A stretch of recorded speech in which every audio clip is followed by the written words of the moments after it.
And we are live. Ladies and gentlemen, welcome to, I think this is now episode 4. And on this episode, we have Jimmy Song and we have Jordan Bush. And the episode is entitled Bitcoin Preachers. So I won't do the honors of introducing these two fine gentlemen. I will let them do it.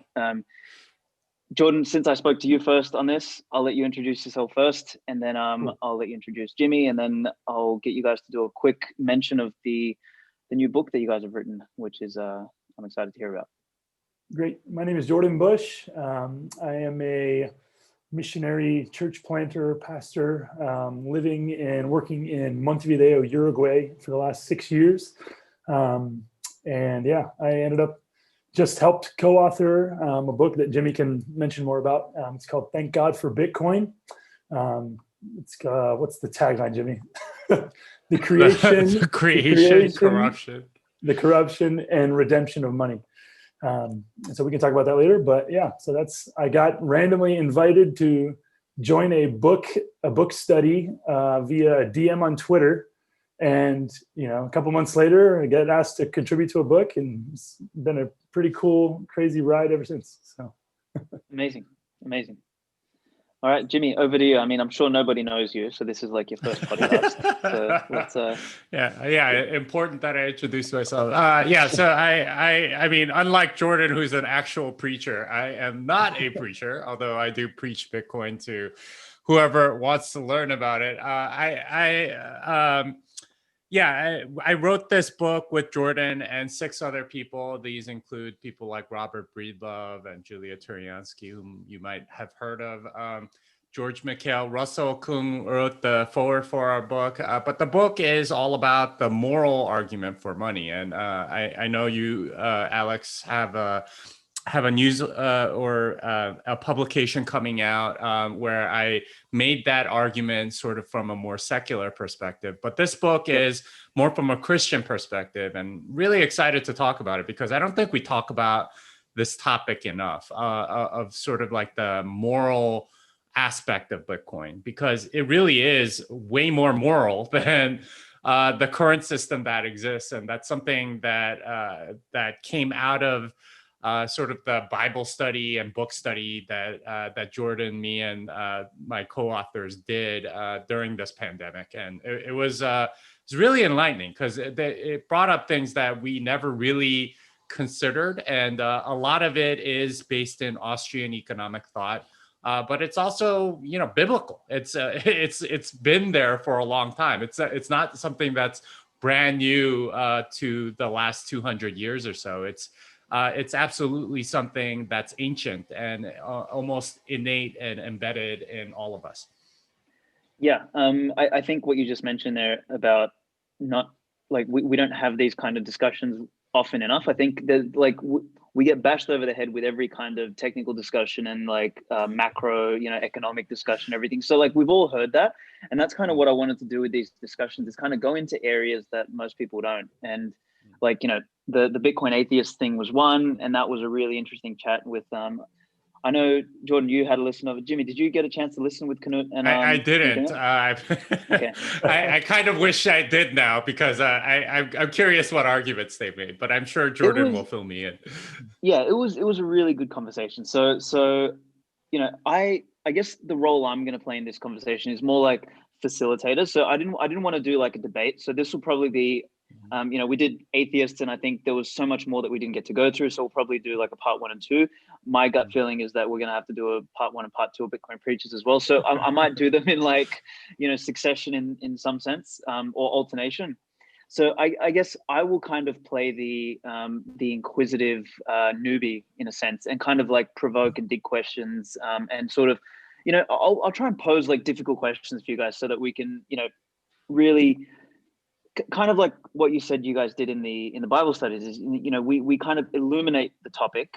And I like what you mentioned also about how some of these concepts are not just, new concepts. They're almost timeless principles in a sense that, we find them not only in Austrian economics, but we sort of find them in, in the biblical sense. We find them in, potentially things like the Taoist sense and all sorts of places around the world that have come to, I guess, almost converged, that they found their own consensus around things that make sense from a moral perspective. So it'll be really interesting as a discussion here. So I think that's something that I've really, I mean, appreciated from being down within the Bitcoin community, is just the emphasis on first principles thinking. I mean, it's just so important, and it's so rarely done. And just in modern day, everything gets dumbed down to practical, immediately practical implications. Obviously, it's very important that we get down to practical steps, but I mean, you lose a ton when you don't have these base, foundational discussions and answer these kind of questions. And so that's really what the book does, as well as, a lot of the conversations, like, what is money? Like, you get down to answer a question. I mean, we can get into this stuff, but like, what are people? Like, what are people for? Like, why do they exist? Are they made with a purpose? Like, what are human rights? Like, what is the basis? What is the grounding for things like human rights and all these kind of things? And having those kind of discussions is essential. I mean, I think a lot of the things that the political climate that we see it's the result of not having those kind of discussions, and everybody is bringing their assumptions about first principles into their discussions. And so you get to the point where it's literally people are throwing the fruit from their two different trees at each other, rather than examining the roots that produce that fruit, the beliefs, that produce those fruits. And so really, I think let's just flow in from there, man, because I guess what you just mentioned there about the roots and people, like, I had this discussion with Peter McCormack, actually. We were trying to discuss, my position as a libertarian versus his position as a self-proclaimed statist, right? And I was trying to take him through the journey I took to coming to the idea that you don't need a parasite in the middle that is this sort of self-proclaimed deity in some sense, which is the state, telling us what to do and sort of giving us these I think, Jimmy, you wrote about it in your article, The Moral Case, which is these what was the name of the rights or the laws that they sort of natural law. Natural law versus what does the state like? Positivism.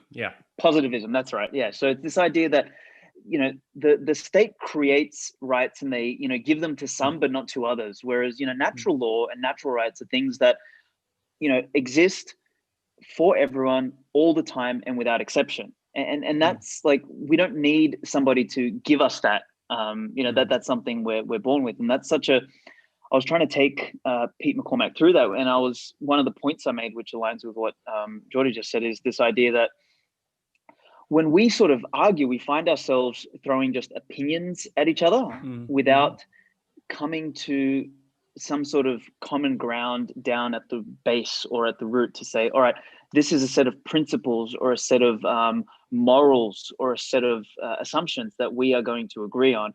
And then let's deduce from there whether our opinions are consistent with this belief. And, and I think that the conversation went well with Pete McCormack, because I kind of got him to agree, like, is choice a fundamental human right? Is aggression a bad thing? So, and then we kind of, we follow the breadcrumbs from there, and we along the path discovered that, hey, it is actually immoral for the state to impose something like a fucking tax, or XYZ. So I think that just getting that grounding is so important. So in the spirit of grounding, then, how about we start with some definitions? I'd love to, we started with definitions on the Bitcoin Atheist podcast. I'd love to get some definitions from you guys, and we'll get it from both of you around things like, the first one I've got here is, let's define God. Since we're doing this first one, so whoever wants to go first, take it away.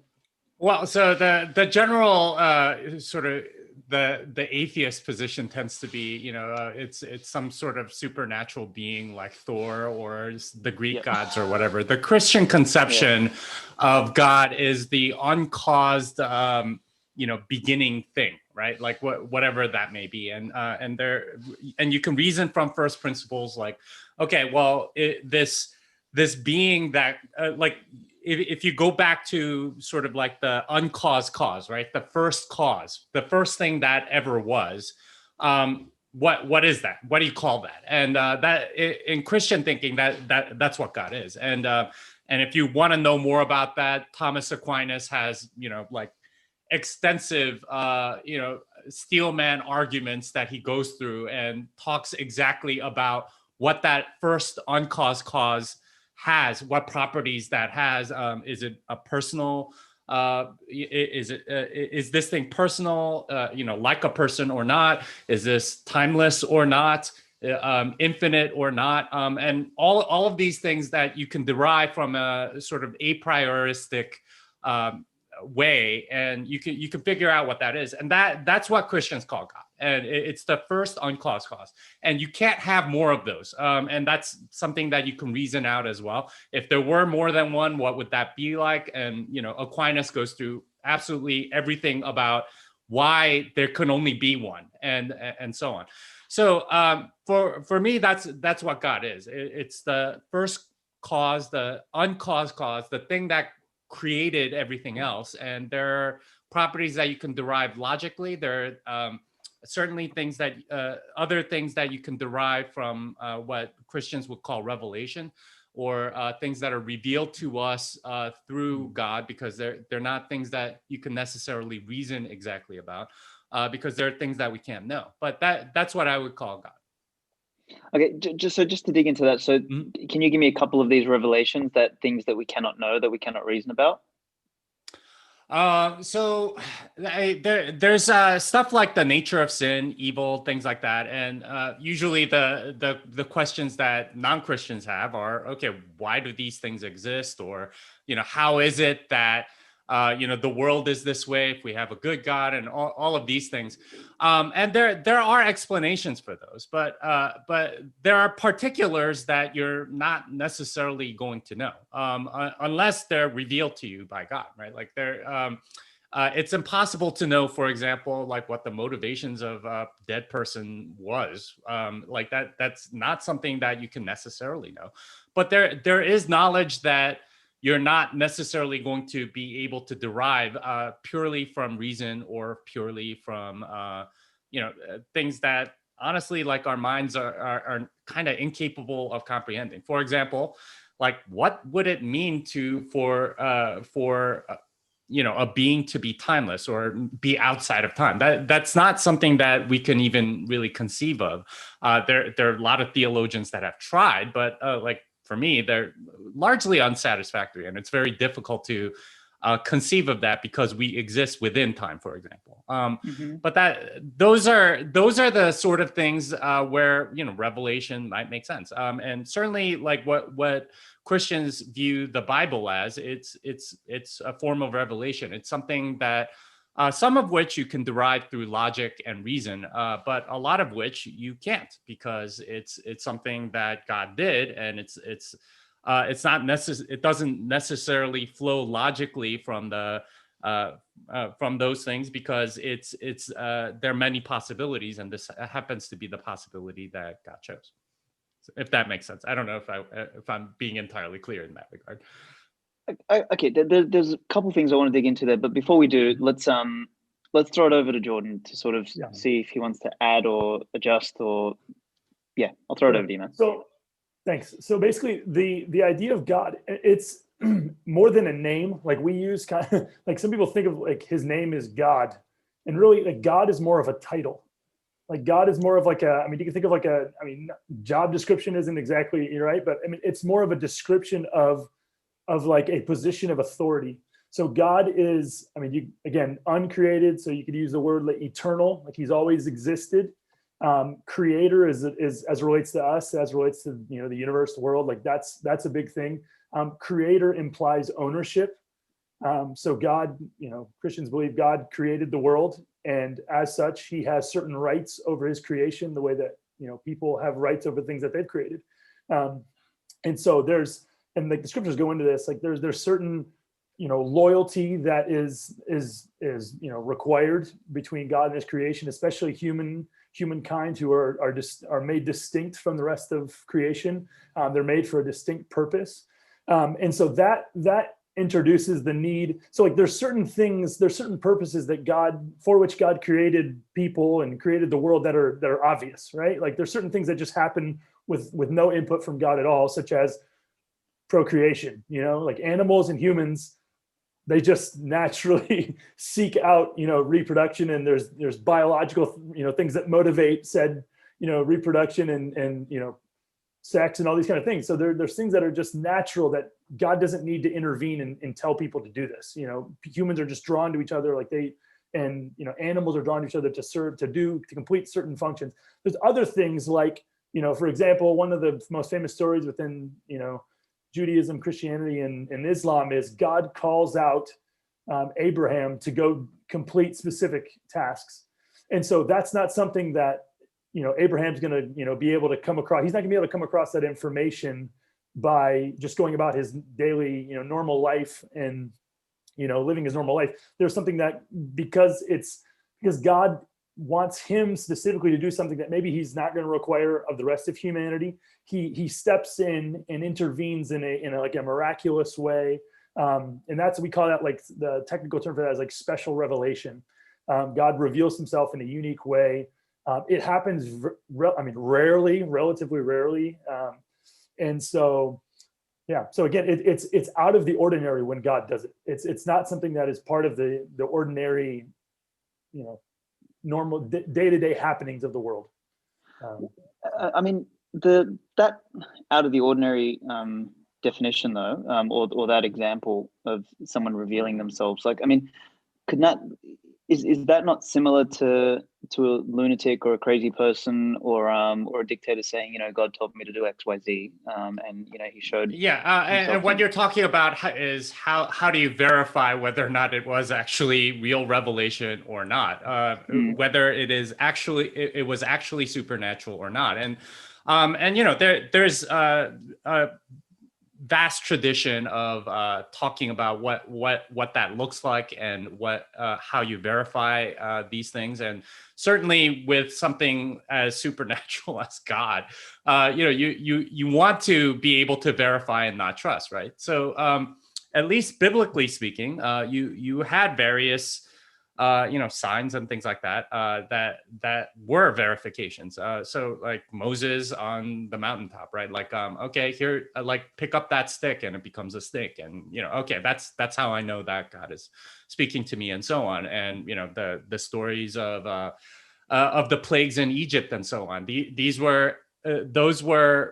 That was evidence, and biblically speaking, there's like whenever anyone requests verification, and it's not certain that it's a lunatic speaking, but if it's actually God speaking, there is evidence that follows through. But all that is to say, there is a supernatural, and that is what Christians believe, that the material world is not all there is. And I think actually Bitcoin is pretty good evidence of that fact, because money, it's money that's actually metaphysical. It doesn't exist in the physical realm.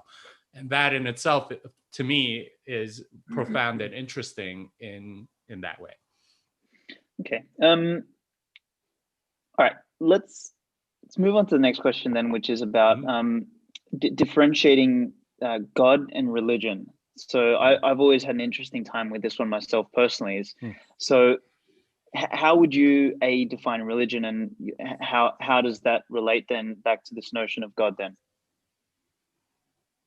Yeah, so basically religion, it's funny. You get different kinds of, you have different kind of responses. Obviously, okay, there's lots of, when God interacts with people, he interacts with people on certain terms. This is one of the things you see throughout the Old Testament. You see there's what you call sacred spaces. There's places where God interacts with man. And so the humanity, and this involves a whole different set of discussion, but basically one thing that separates, that keeps men from being able to interact with, in the Christian accounting of things, that prevents men from communicating with God, is this idea of sin. So there's things, and sin basically breaks down to it originates with a lack of loyalty. It's a breaking of faith with God. It's a breaking of trust with God. And so sorry to cut you off there. Isn't the origin of the word sin to like when Miss your the mark, aim yeah. is off? It's an archery Sure. aim, right? Sure. Yes. Yep. Sorry, it's an archery. So Aim. that's Yeah. Okay. yes. So the word, that's, I mean, the actual word sin, it's like to miss the mark. It means, you set out with this goal and you didn't reach that goal, or either accidentally or purposefully, you didn't, meet this goal. So so basically God created humanity with a purpose. And so that primarily, if you look at the beginning of things, God created humanity to be the rulers of earth, basically to whereas God is the creator and is like kind of in charge of the whole universe, God creates humans and basically gives them that role for earth.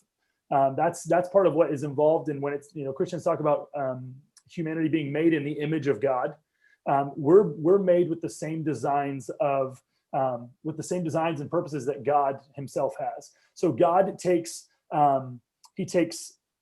disordered things and orders them. He takes useless things and makes them useful.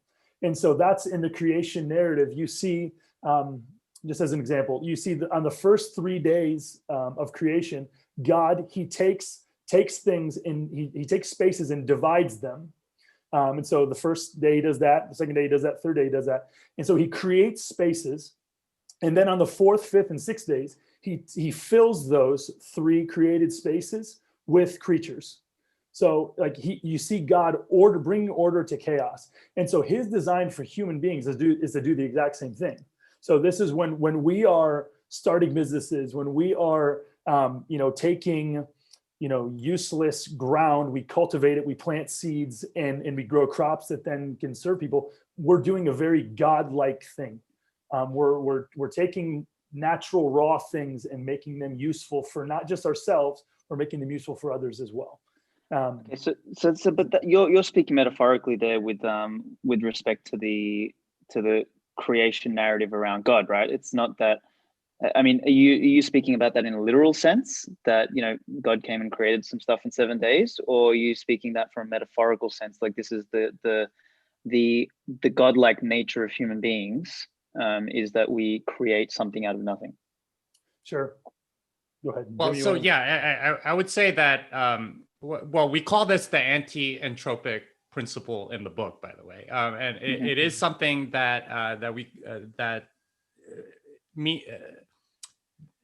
it's something that allows us to imitate God in a way. It's creating something out of nothing. It's making work and things like that, and that's definitely something that Christians believe that God did. He created the world, right? Like that's an act of creation. And that's something that we're doing every day in creating something or bringing order to things. And that's, so I want to get back to your original question a little bit, because, what's the difference between God and religion? Well, God is an entity, just the being that created the world or whatever. With religion, that's more of a moral code, and those two things are related, but they're very different things. They're as a Christian, I read the passage in James where it says the demons believe and shudder, right? Like they believe that God exists, but they don't obey God. So they know that God exists, but they don't necessarily have the moral code that goes along with it. For a Christian, that those two things need to be in alignment with our lives, right? Like that, not just the knowledge that God exists or the belief that God exists, but also the entire moral code that comes along with it. And that's a part of how we're supposed to live our lives, according to, and that's what I would define as religion. Yeah, and cool. I'll just piggyback on that real quick. Yeah, that's basically God. When God requires, when people interact with God, like there are certain things that are required that go along with that. And so religion is basically, how do I interact with God? What does God require of humanity? And so obviously there's many ways in which, you could list them all out. Just the ways in which humans abuse, use that to their own ends. They use this access to God for either their own personal ends or their own family or nation or whatever. But basically, there's nothing. There are people who quibble with the idea, like, oh well, no, I'm spiritual, I'm not religious.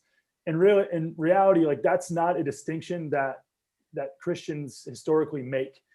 There's a difference between, false religion and true religion. Jimmy mentioned the book of James. He talks about how true religion is visiting widows and orphans in their affliction. So the way that, like, what it looks like, the effect that a relationship with God should have on your life at its most core, at its deepest understanding, is loving your neighbor, especially your neighbors who have deep needs, such as orphans and widows, people who are who don't have people to care for them. That is at its most basic level. What does it look like to know and honor God? It looks like that. Okay. Why is that the deepest part of knowing God? Wouldn't it be to love yourself first? Like, so I've always got a problem with placing others before self, because I think that is sort of the pathway toward collectivism. It's one of those slippery slopes, and so I guess and also to your point about true religion versus false religion is an interesting one as well. Like it's says who kind of thing. Yeah, and that's something that you kind of have to explore on your own with self-reflection and prayer and things like that, or at least that's what I would recommend. But you're getting to an interesting part because what you're talking about is, how do you know? When you're saying, like, okay, what does it mean to love your neighbor, right? Like, and that can certainly be twisted, especially by sort of like more left-leaning people, to mean, okay, that's what socialism is. And I believe it was Hugo Chavez in Venezuela who ran on a slogan of Jesus was the first socialist, right? Like this what like communism's supposed to look like, and it's which is kind of crazy, but that's the direction that it can go if you do sort of like twist the words and make it mean whatever you want it to mean. And I mean, there have been many people in the past that have done that, and there will be many more in the future, including like current politicians and so on. But what does it actually mean to love your neighbor? And why is that a priority to God? Well, Christians believe that humans have inherent worth, that it is worth that is given to us because we bear the image of God, because we have the ability to create, that we have the breath of life and so on. We all have intrinsic value, and it is that value that God wants preserved by loving our neighbors and so on. You can't just treat other people like they're slaves, and that's unfortunately something that the government does to us. But that's something that you are not allowed to do as a part of the Christian ethic. Now, can that be twisted? Absolutely, and it has been. But the actual principle behind it is based on God's law and not law that some ruler makes, which is almost always the path by which socialism happens, is that you have somebody in charge that says, this is what it means to love your neighbor. It means give all your money to me, and I get to decide what's good for you. That's a very different prospect than what is in the Bible, which is about treating others as you would yourself. That's a very high standard, and that's a very different standard than one of socialism. So that's, I mean, I kind of interpret that as like a respect of people's personal private property right?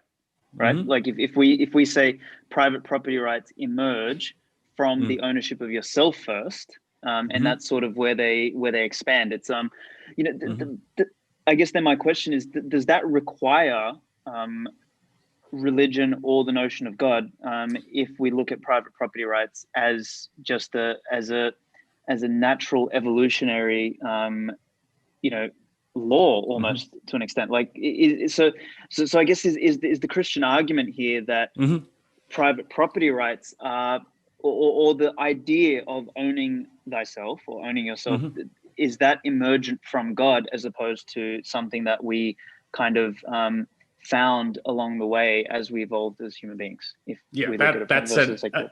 That's an excellent question, very insightful in figuring out like where do our rights come from. For Christians, it's very simple. They're given to us by God. So, for example, the 8th commandment is "Thou shalt not steal." That's property rights right there. You do not take from somebody else what is theirs. That's property rights, right? Like you also have the right to life. This is why you can't murder. It's all codified in there. If you want to go, if you want to get there from a secular perspective, it gets very difficult because the right to yourself is not something that everyone's recognized or is self-evident to anybody. 400 years ago, a lot of people owned slaves, right? Like that, those people didn't have the right to themselves. That's something that is very nice to have right now, and it seems self-evident to us now, but it wasn't always throughout history. Even during Roman times, there were slaves, and Egyptian times. I mean, you go back as far as you want, you're going to find that the assumptions that seem self-evident to us now are not necessarily self-evident to all of humanity or all of history. Now, you can make the argument, and this is what Hoppe does in, I think, Socialism and Capitalism, if I remember correctly. He argues from that that sort of like pseudo first principle of, hey, we have ownership of our bodies because we can move them and so on. But I find that argument a little bit lacking because that it assumes it's kind of like begging the question. You're assuming what you want to believe already, and like it's kind of hard to bootstrap morality in that way. I mean, I think it can be done, and it has been done, by people, brilliant people like Hoppe, for example. But it's not that satisfactory to me, and the argument becomes extremely technical and nuanced, and I'm not sure that it's airtight, for example. Whereas if you have the Christian argument, which is God exists, and this is the law that's given down to us, then it's like individual sovereignty, private property rights, all of those things flow very easily. The other way, the evolved, this is best for us. It gets into utilitarianism. It gets into, it's hard to justify on an objective level. And I find that pretty lacking, if that makes sense. Yeah, I think what you mentioned there about the utilitarianism component, that does get dangerous. Like I know Murray Rothbard did a good critique of that, is like libertarianism isn't just about the utilitarian ideal. It's about the moral notion that private property rights are central to human beings. And if we sort of start from there, we can sort of emerge toward a more just, free type of interaction with other human beings. So I guess it's an interesting, I think that almost points at the core of the distinction between the Christian argument and then let's say the secular but similarly moral argument, which is that like it almost is private property rights are an evolutionary principle versus private property rights are divinely ascribed or divinely attributed to us. The argument is the same. The what is the same. It's sort of the how varies. Which is, I mean, I think to put it in your parlance, it would be more like for a Christian, it would be you believe in both God and the religion or the moral code, if you will. For somebody that's more, I guess, atheist than libertarian, they would exclude God, but still take the religion or like all of the rules and morals, which I don't know, like that. I think that's perfectly possible. I know lots of libertarians that are atheists that come to the same conclusion. For me, it's not quite as satisfactory. Yeah, and that's an important thing too. I perfectly acknowledge that there's lots of people, and I'm very thankful that people believe in human rights. That even people who don't believe in the grounding, the groundings of Scripture, who can't even articulate, a first principles explanation for why they believe those things. I am very glad that people do believe those things. But again, I think it was Canute the other day who was talking about, I was listening to your podcast, he's talking about human rights. And I mean, I'm very glad that people do that. But, and again, and just, I mean, the Christian faith is very much something that places a high priority on history. And so at one point, I think it was Canute who said, you don't need God to get to certain moral principles. And again, like that may be true in principle.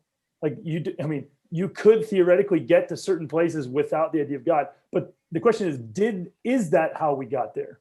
So in America, for instance, I mean, you cannot argue that like the American Constitution the founders relied heavily on the text of Scripture, among other things, but they relied heavily on the text of Scripture, and that influenced how they, like the laws that they created, the priorities that they had. And so, you can say, well, we didn't need God to get that. Well, whether or not you needed to, that's what they did. And we are sitting here, and much of the way that we think about things is shaped by, those decisions and those sacred texts that they relied on, hundreds of years ago. Yeah, I would agree with that. Sorry, Jimmy, go first. No. I mean, the only thing I wanted to add is that if you think that the current the current system of morality, like not murdering people and not stealing from others and not lying and things like that, are that self-evident and obvious, then you haven't studied enough history, because there were cultures where those things were celebrated to some degree, and you ended up with cultures where they sacrifice babies, for example, right? Like it's moral stuff is not intuitively obvious if you exclude God from them. And the fact that, I don't know, a lot of atheists seem to come to a lot of the same moral conclusions as with Christianity, with the noted exception of sexual behavior, but that's something that we could talk about a little later. But generally they like getting to that point and noticing that is like, or deriving that is not necessarily that easy, and or that obvious or intuitive or whatever it is. Well, I mean, it is intuitive, but it's not like logically derivable as easily as people might believe. Interesting. Yeah, I've got morality here as a thing to define at some point during this conversation, Mm-hmm. but I've just written there is it evolutionary or is it divine? So I think we'll hit on that in a moment. But to Jordan's point earlier is about Knuth's like mention about we didn't need God to get to sort of the moral standing that we evolved over time. Like, I mean, to his defense, there is cultures like, for example, I've done a little bit of study around sort of the Zen culture in Japan, and this idea of Bushido and honor and the samurai code and things like that. Now that was, I guess, something that didn't there was no concept of Christianity there or Christ or religion in the Christian sense, and they seem to have quite a strong moral compass, and I would argue one of the strongest moral sort of compasses that we've sort of seen throughout history. And it wasn't until democracy kind of landed on their shores and completely fucked things up over there that we saw kind of a lot of the Japanese moral code go out the window, right? So it's how do you guys reconcile that kind of idea then? I have some thoughts on this, but I want to let Jordan go first. I was going to say the same, man. If you got thoughts, go for it. Let me All right. So I just a short aside before I get to the main meat of the argument. So one of the titles that we were thinking about for this book was called Mere Bitcoin, and that's an homage to C.S. Lewis's book that has influenced me, and I'm sure Jordan, Mere Christianity. And one of the things that he talks about in that book, absolutely brilliant book, is this idea of the Tao, right? And you mentioned that a little bit, which is sort of like this common morality that you see in a lot of places. Now, I know I'm going to sound like I'm contradicting myself from what I just said earlier, but I hear me out on this. The idea is that there is sort of like a commonality in these major philosophies. This includes, the various different traditions that including Japanese samurai or whatever, which is what Christians would call the law written on our hearts, and C.S. Lewis specifically calls it the Tao to kind of emphasize how it is sort of like across various cultures and so on. And he goes on to say stuff like, well, there are cultures that like sacrifice babies or whatever, but usually they're kind of like seen as kind of really dumb or stupid or horrifying to other cultures. And he defines this as like the closer, like there's sort of like a source from which all of these other moral codes sort of spring, and the closer it is to the Tao or the source of it, the better we call that culture, or the more moral we call that culture. It's more in alignment of how things quote unquote ought to be. And this rule from philosophy, it's very difficult to get from is to ought. In fact, I would say it's impossible. But that idea, there is something sort of like innate in all of us, and that's probably what attracts you to that particular philosophy. That the fact that there is something that's noble there, that's good there, that's more in alignment with what is already in there within you. Because if you were just like evaluating it from a purely rational perspective, then there is no difference from a Nietzschean like will to power, sociopathic morality versus one that is kind and loving and trying to help other people and contribute to civilization and build things up. And that is, I think, where what we're trying to, what C.S. Lewis was communicating with this whole concept of the Tao. And I think that's what it is that you're kind of experiencing there when you're exploring this thing. Yeah, let me just add one more thing too. I think, as far as the Japanese obviously like live in Japan, but like even, secular scientists and like who examine, what's it called? Like examine the genetic code. Like, they're pretty much agreement that humanity began in like Northeast Africa. Like, that's from them. They believe like we began there and then kind of spread out from there. And so, there is belief even among people who don't give credence to any kind of, scriptural belief that humanity began in one part of the world. And so it would make sense that there'd be, like echoes and shadows of certain, beliefs that would remain, pretty much, I don't know if it's universal at all, but like, just the idea of conscience, most cultures have give credence to the idea that humans have a conscience that is giving moral guidance that says certain things are okay and certain things aren't okay.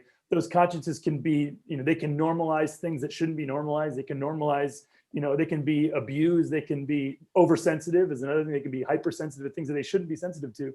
But humans, like we have that, we have this kind of moral compass, that is within us that in general agrees that, certain things, there's a core group of things that pretty much there's almost universal agreement that these things are wrong.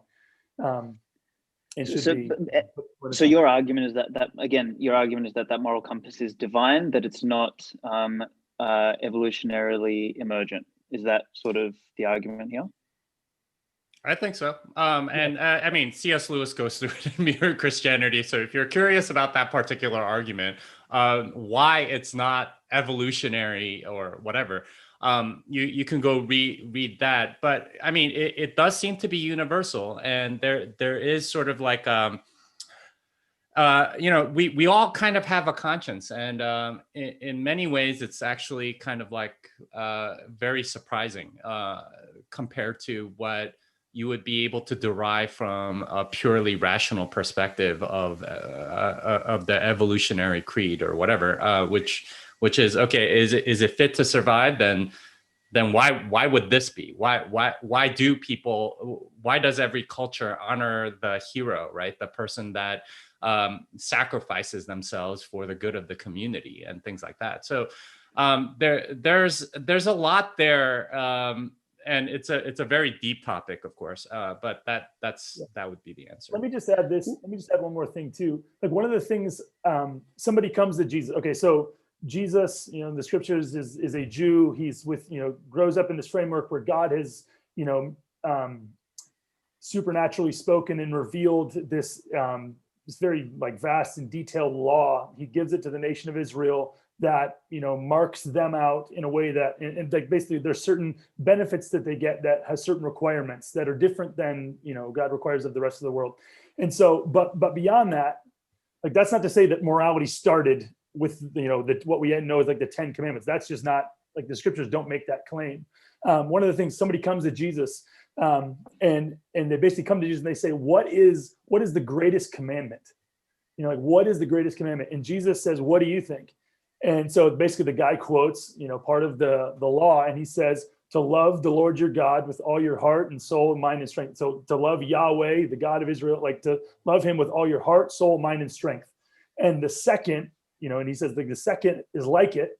Basically he's saying the second, it's on the same level as importance. You can't do one without doing the other, is to love your neighbor as yourself. And so Jesus basically says, right on, that's it.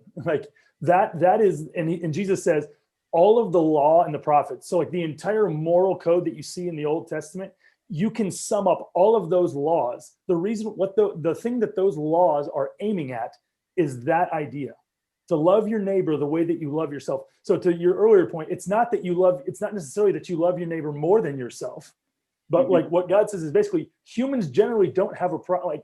Again, defining terms, but humans generally don't have a problem with looking out for their own benefit.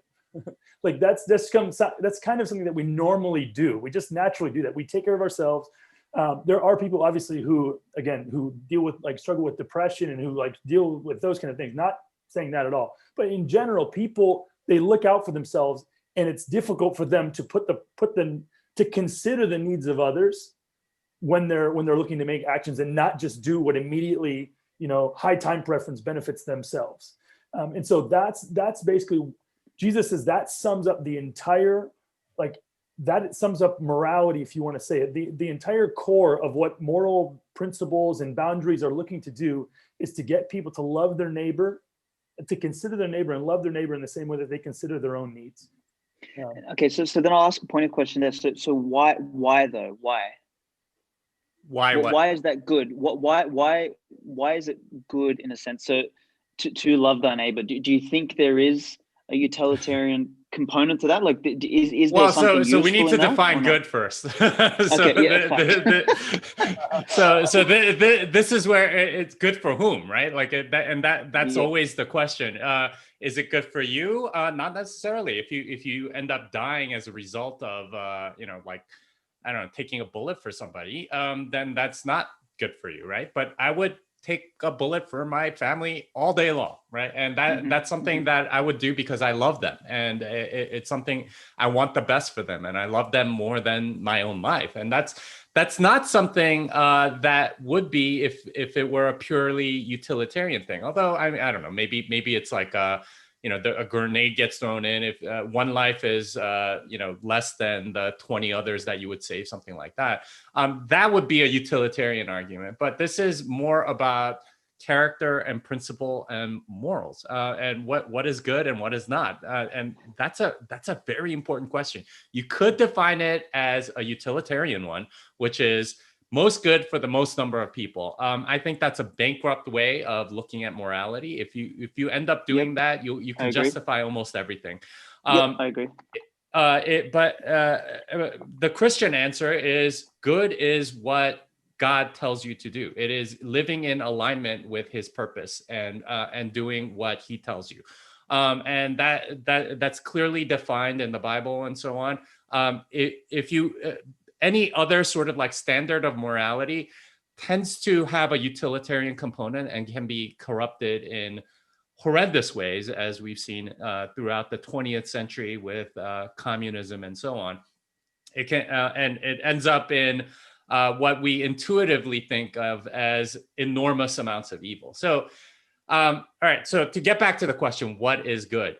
It's easier, at least in my experience in talking about this stuff, to define what is evil, because that comes much more intuitively to us than what is good. Because we know, for example, like murdering children that haven't done anything to you is probably evil, right? Or torturing them or doing something like that.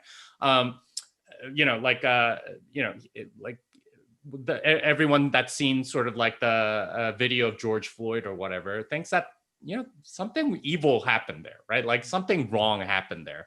Or if you watch videos of certain things, you have an intuitive moral sense of what is wrong a lot easier sometimes than what is good. So I would start there and then go.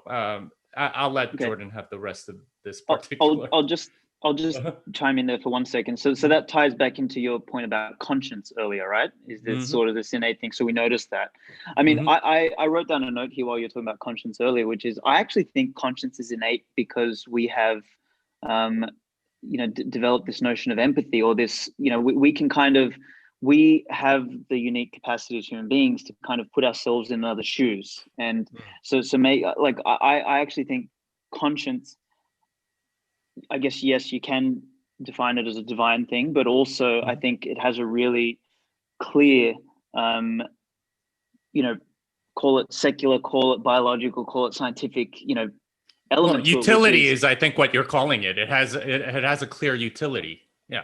Well, a utility, yeah, and then I guess, I mean, just also the sense of,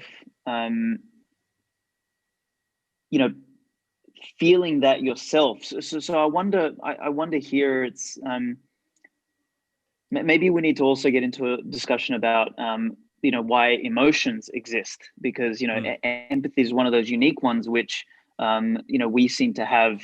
That other, a lot of other species don't have. But before we go into emotion, then let's go over to Jordan on this idea about good.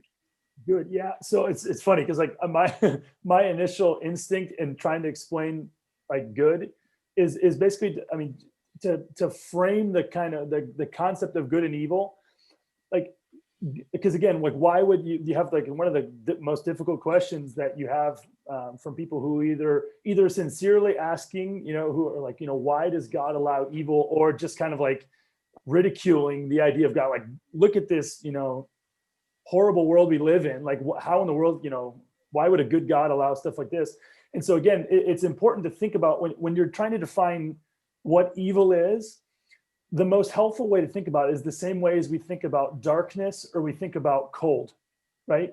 So like darkness doesn't exist. Like darkness is the lack of light, okay? And so like cold doesn't exist. Like what you're actually measuring when you're measuring how cold something is, you're measuring like how much heat is there. And so that's the same exact idea with evil, is things are evil because they don't contain good. There's things that are good. There's purposes that God, again, there's purposes for which God, made humans to complete. And he designed people a certain way to further certain things, further human flourishing, further, and there's other more specific things after it.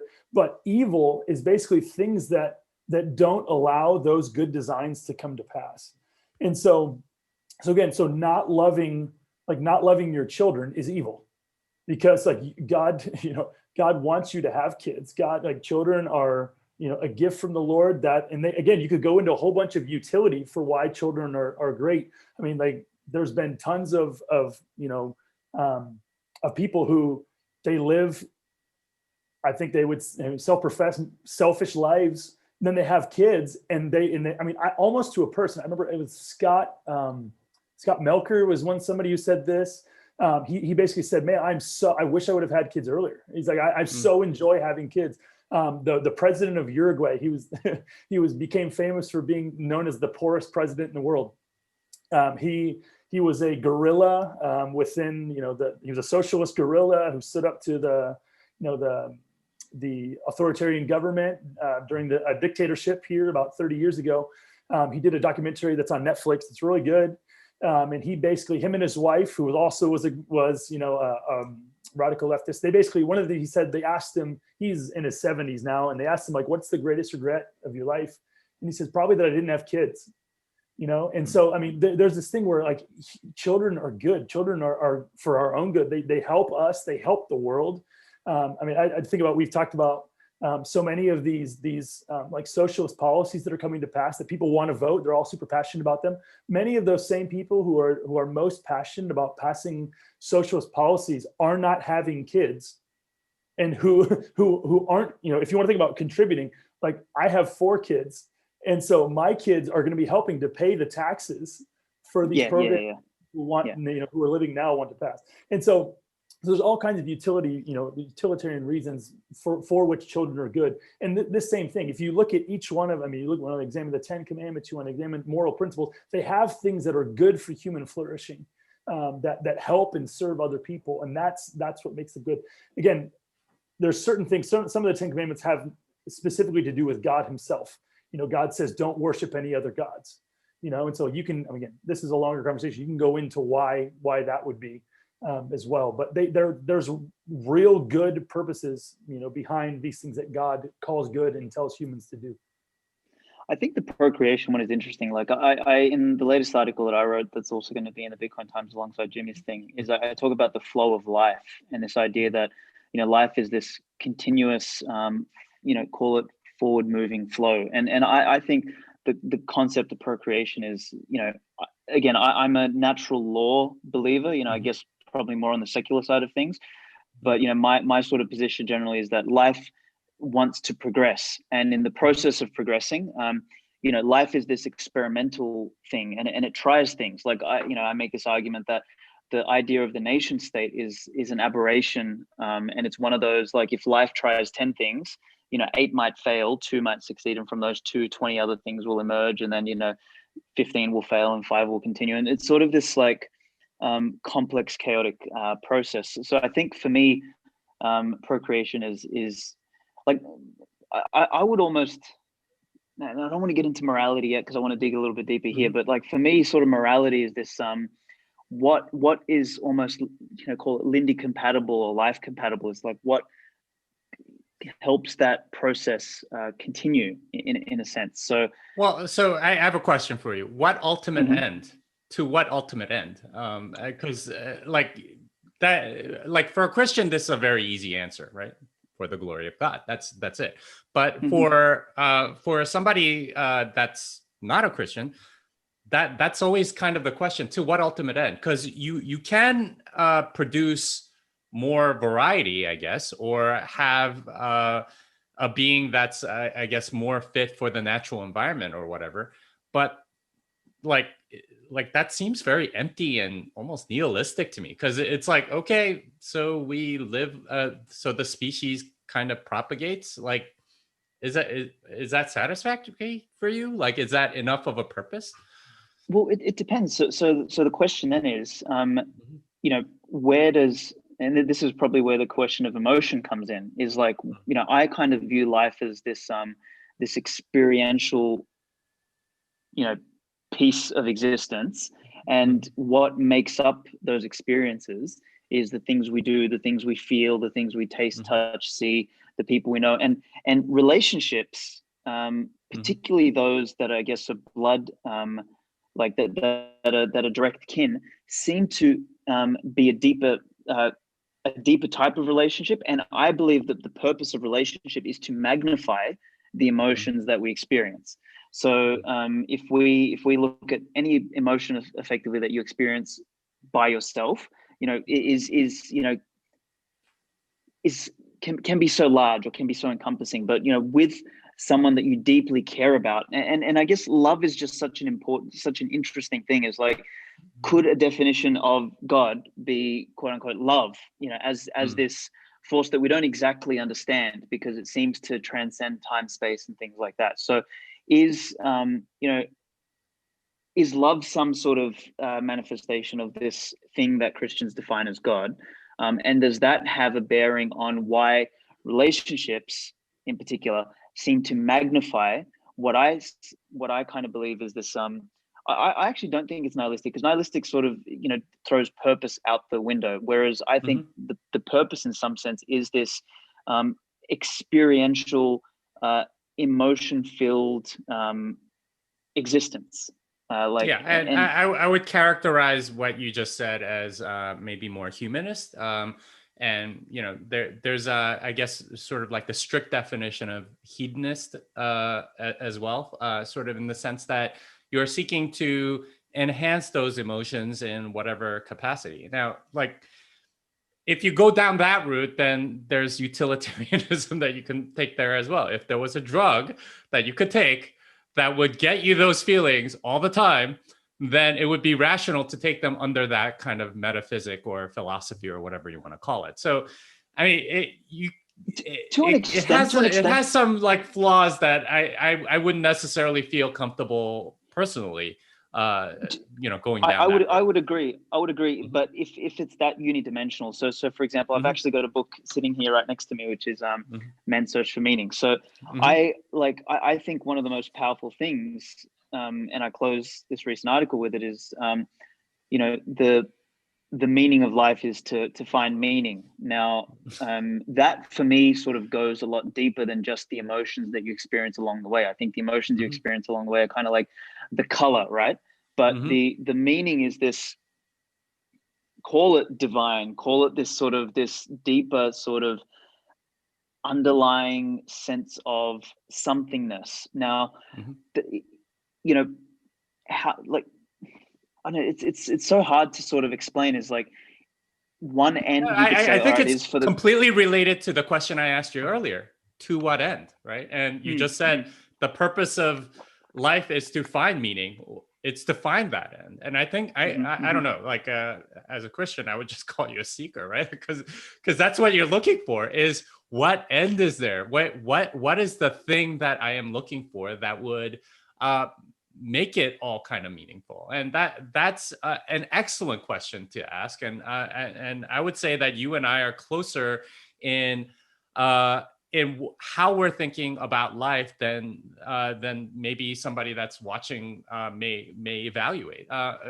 For me, if you are looking for that thing that would that gives everything else meaning, then God is it. That was it for me. And I think it's hard to sort of like derive that without the concept of God. I mean, there are certainly people that will claim that, and I'll let them have that, and that's fine. But for me, like when you're saying something like, there's a meaning. The purpose of life is to find meaning. That's what it brings to my mind. Okay, interesting. So yeah, I guess for me then, maybe my definition of God then is almost, the pursuit of meaning in a sense is so. I guess I have also an issue with this idea of just a defined end. I think that we are too. What's the word? We're too incomplete to know precisely what an end is or could be, and in that sense, it's sort of we discover and in a sense create the meaning along the path of and maybe there is no end. Maybe the means and the pursuit of that meaning is a manifestation of the end in itself. So it's interesting the language you're using, because you just called it, we're too incomplete to know that. I was waiting for you to pick up on that. Because that's a really interesting way to put it.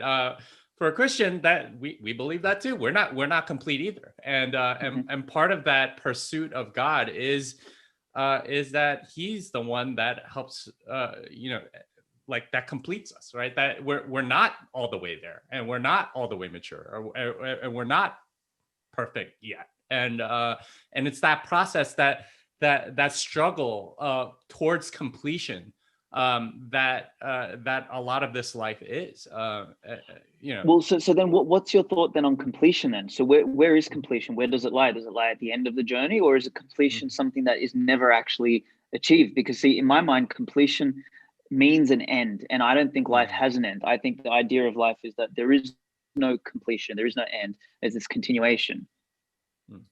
Yeah. Yeah, I mean, let me just put a pin in that real quick. Like one of the things that you're talking about is like, I mean, like the relationality of humans, right? This is one of the things that where do we find meaning? One of the most fundamental places we find meaning is in our relationships with other people, right? Like one of the places you can find the greatest depth of joy is with other people. You spend time with people who love you and who you love.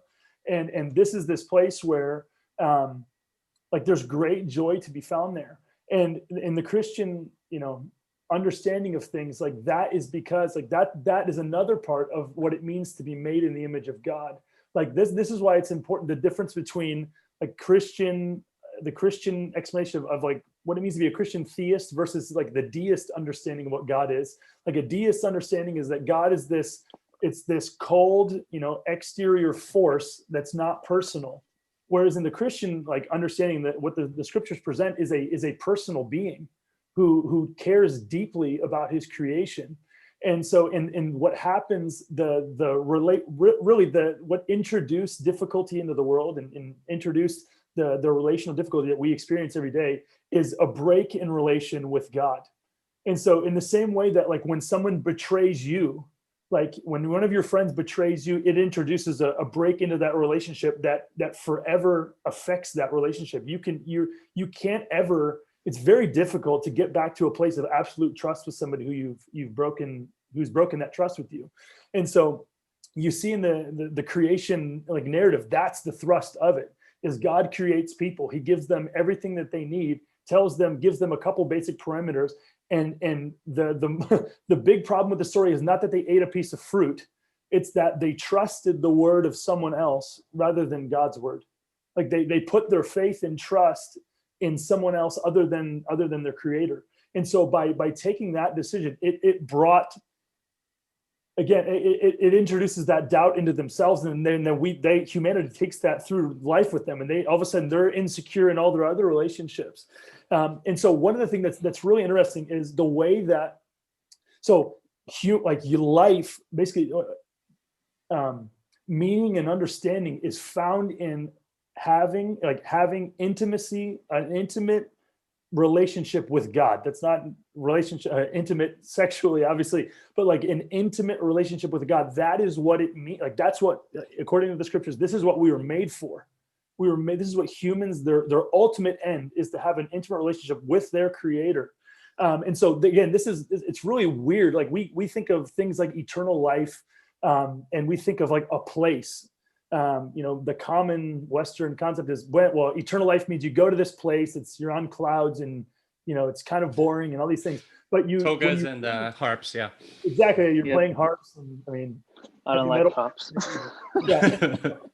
Water slides in the pool, like there's all kinds of conceptions. But like one of the things that's amazing is you see, I remember I grew up in church and hated every minute of it. Really just wanted to play basketball. It was my only desire in life. I wanted to go to the NBA and everything.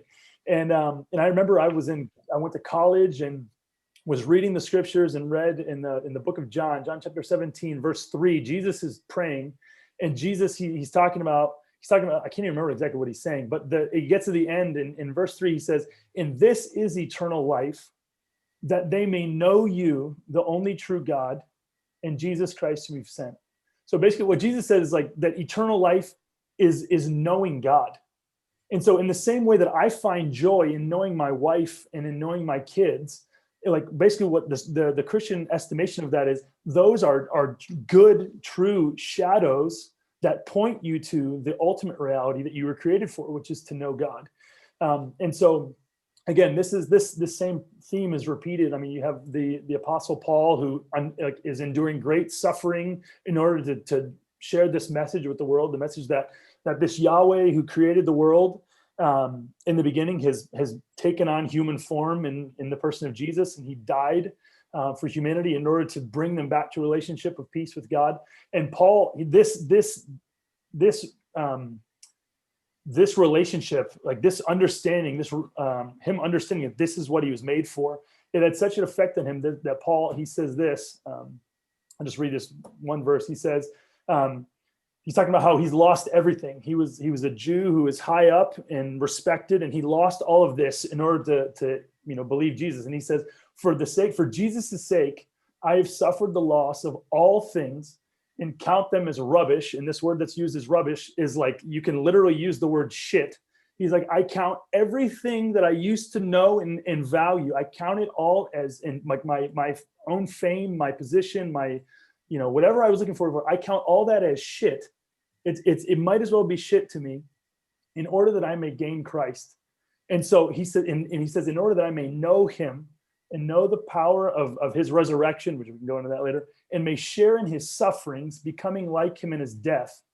And so this guy, like this message and this reality of this experience that he had where he met God, it so radically changed how he saw his life and saw the purpose of his life, that literally he was willing to endure the suffering, like personal suffering and loss of everything, that all the rest of us hold super dear. He was willing to surrender all that because he found such value in knowing, God in the way that he understood that this is what God designed us to do.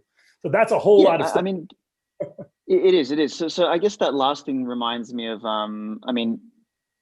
most people who find something that they believe is true, and in the process, sacrifice all they had, where like things that come to mind are like, you could say vegans do that, socialists do that, people who like, I guess you could replace the word there, that where you use Christ or God, you could replace truth or something someone believes in so fervently. Like, I mean, I have like, I'll make a confession here. I was actually, Jimmy, you're gonna laugh at this one. I was a vegan for 2 years, and I was a vegetarian for 20, so I got you beat. Jesus, okay, there you go. All right. So I so fervently believed in that I sacrificed friends and like all sorts of stuff. Now I didn't obviously put myself into a cave and all that sort of stuff because that truth wasn't so important to me. That maybe this truth that I think was it Paul or Peter the apostle that you just described? Sorry, Paul. Went through, but I think that like sacrifice is an interesting thing. Is like I take that story very metaphorically, not so much just literally, in the sense that I think one of the most powerful virtues for human beings is this idea of sacrifice, because what it does is it has for me, the undertone that, and I was actually arguing with Knut about this, Jordan, you would have heard me kind of trying to defend the idea of sacrifice, is that, Knut was like, Christianity is, really bad because, you've got these people fucking sacrificing themselves and killing themselves and all this sort of stuff. And I said, look, sacrifice as an idea, and Jimmy, you mentioned it before, is like the hero that sacrifices, and why do we sort of look up to them, is that the underlying theme to me is that there's a cost to everything. And if you want anything, the idea of sacrifice is really important. And that's probably one of the other things that we've seen echoed in all sorts of other, what you mentioned about the Tao, right? Is in other cultures, in other belief systems, in other sacrifice always exists. And I actually think evil is not any of these bad things. We actually got to have a discussion about what evil is as well, because I think many people would actually define sacrifice as evil, for example, because they think that's not moral in some way, shape, or form. But for me, evil is almost I'm going to save my definition for evil later, but I saw, Jimmy, you maybe wanted to say something around this stuff that I'm talking about now, around sacrifice as a virtue, and me taking what Jordan just said then about Paul as a metaphor, almost utilitarian metaphor. Yeah, exactly. So I actually so I have a question for you, because in a sense, I think what you said earlier that's kind of that I'm being reminded of is, you said, well, okay, there is no end, and you sort of like as long as you have something, then it's all good. How do you decide on the direction, right? Because there were people that were very sincere, had goals that were terrible for humanity, or at least what we intuitively think of as evil. For example, I read the biography of Stalin, for example, and I was absolutely blown away at how much dedication he had towards socialism. He worked 14, 16-hour days, probably he was the most powerful person in the Soviet Union. And he worked 14, 16 hours a day until the day he died. And he did that, and he purged a lot of his friends, right? Killed them, sent them to gulags or whatever.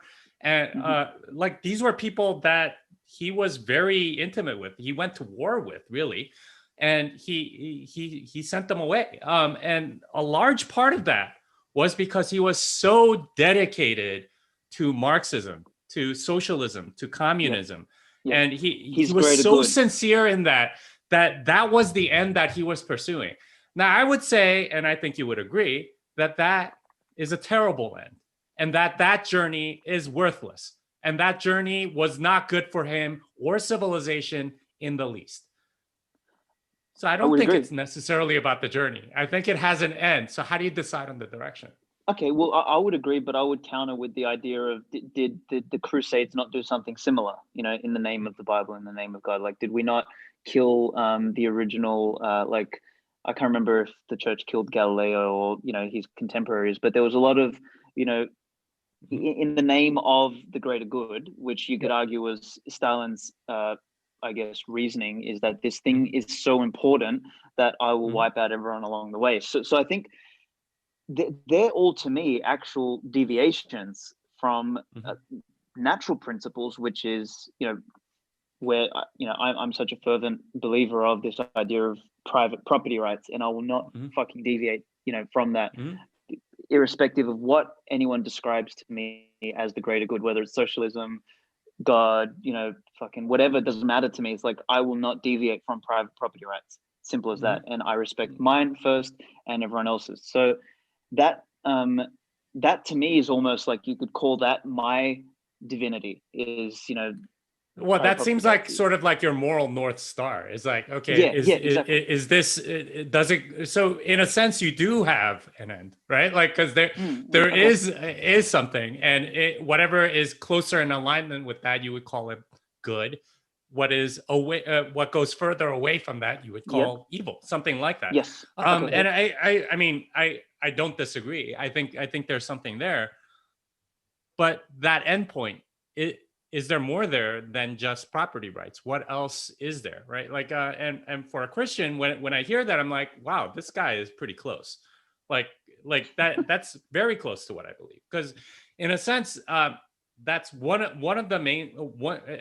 I call myself sort of like a Christian libertarian, right? Like, and I think that's sort of like a category in the sense that I believe in property rights too. And I think that's something that God gives us through the 8th commandment: thou shalt not steal. You are not allowed to take other people's property. That's not permissible. That's immoral. And that's something that we talk about throughout the book, by the way, on why fiat money is so bad, because it is all about taking property away from others. And in a way that that's not transparent, that's not legislated, that's without the consent of anybody. And ultimately, that is a part of the Tao, I think, but only a part. It's a North Star for you, and I applaud you for that, and that's great. But it's one part of a much larger thing, and if you pursue that, I think you'll see that there's more to this moral system, or this religion, if you will, than that particular principle. And ultimately, I think you do have a direction. You do have sort of like a North Star guiding you, and if you explore the end a little more, you'll get there. Yeah, let me just talk a little bit about that too. Like, one of the things that you're describing, we're all describing, and it's amazing in the context of Bitcoin, is one of the ways in which people are described as interacting with God. Like, what is it called, the interaction that people have with God or with a deity? It's worship, right? And so what is worship? And so, like, we have modern understandings of what that is. Like, oh, it means I go to a service and I sing certain songs and I pray. And really like the word worship, when you break it down, it is a combination of the word worth and the word ship. So like worthiness, it's basically communicating the idea of worthiness. So what is it? It has to do with the idea of worth. So when you worship something, you're declaring that this thing has worth. Like this thing has value. And so like there are inherent economic ties and economic implications to like whatever it is that you worship. So in our case, like we worship God, we ascribe ultimate value to the God who wrote the scriptures, who created the world, who has changed our individual lives in various ways. And so at this current moment, like what you're stating is that you ascribe ultimate value to what was it? Personal property, like personal private property rights. Like this, you're ascribing this has ultimate meaning. This has incredible value. And so because of that, because it has certain value, you're going to dedicate time and resources and energy towards making much of this thing. So you're going to record podcasts about human rights. You're going to fight for human rights. You're going to vote for human rights, or for private property rights. You're going to do these things. So you're making investments in this ultimate principle. What it is that you understand. This is like the ultimate good. And so Christians do the same thing. So we give money to missionaries. We give money to poor people. We give money to, we use our money in certain ways. We use our time certain ways. We go serve people. We, study the scriptures. We, spend time with our families. Like we invest our time and our energies and our resources. And so again, even though there's many people, Canute would never think about himself as being religious, but using this context, which is just a more broad context, Canute has something that he worships. We all have things that we worship. We all have things that we give ourselves and our resources to, because we say this thing is so important, like either to me personally, and most of the times we extend that out to other things. There's people who worship Bitcoin because they see this has incredible, like this thing has incredible value. And so what Jimmy's saying is, to what end? Like these things like private property rights, in our estimation, we say, man, these things are great, but to what end? Bitcoin is great, but to what end? Like what is the tool? Bitcoin is a tool that serves what purpose? Private property rights are a tool that serves what end? And so these are the conversations. I mean, this is the kind of thing. Everyone is religious in that sense. That is a very real sense. Like if you brought ancient people into this day and age and they saw a football stadium, they would say, oh, look, a temple. Like, wow, look at these people. Like, they're in there. They're spending exorbitant amounts of money. They're spending lots of time. They're cheering as if their life depends on it.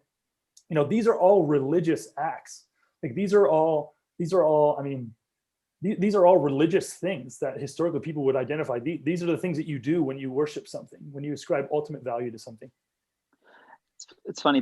I wrote two questions here, which I thought we got past, but I may as well throw them in there. Is can you be religious and not believe in God, and can you believe in God but not be religious? Maybe you can comment on those two questions while we're here.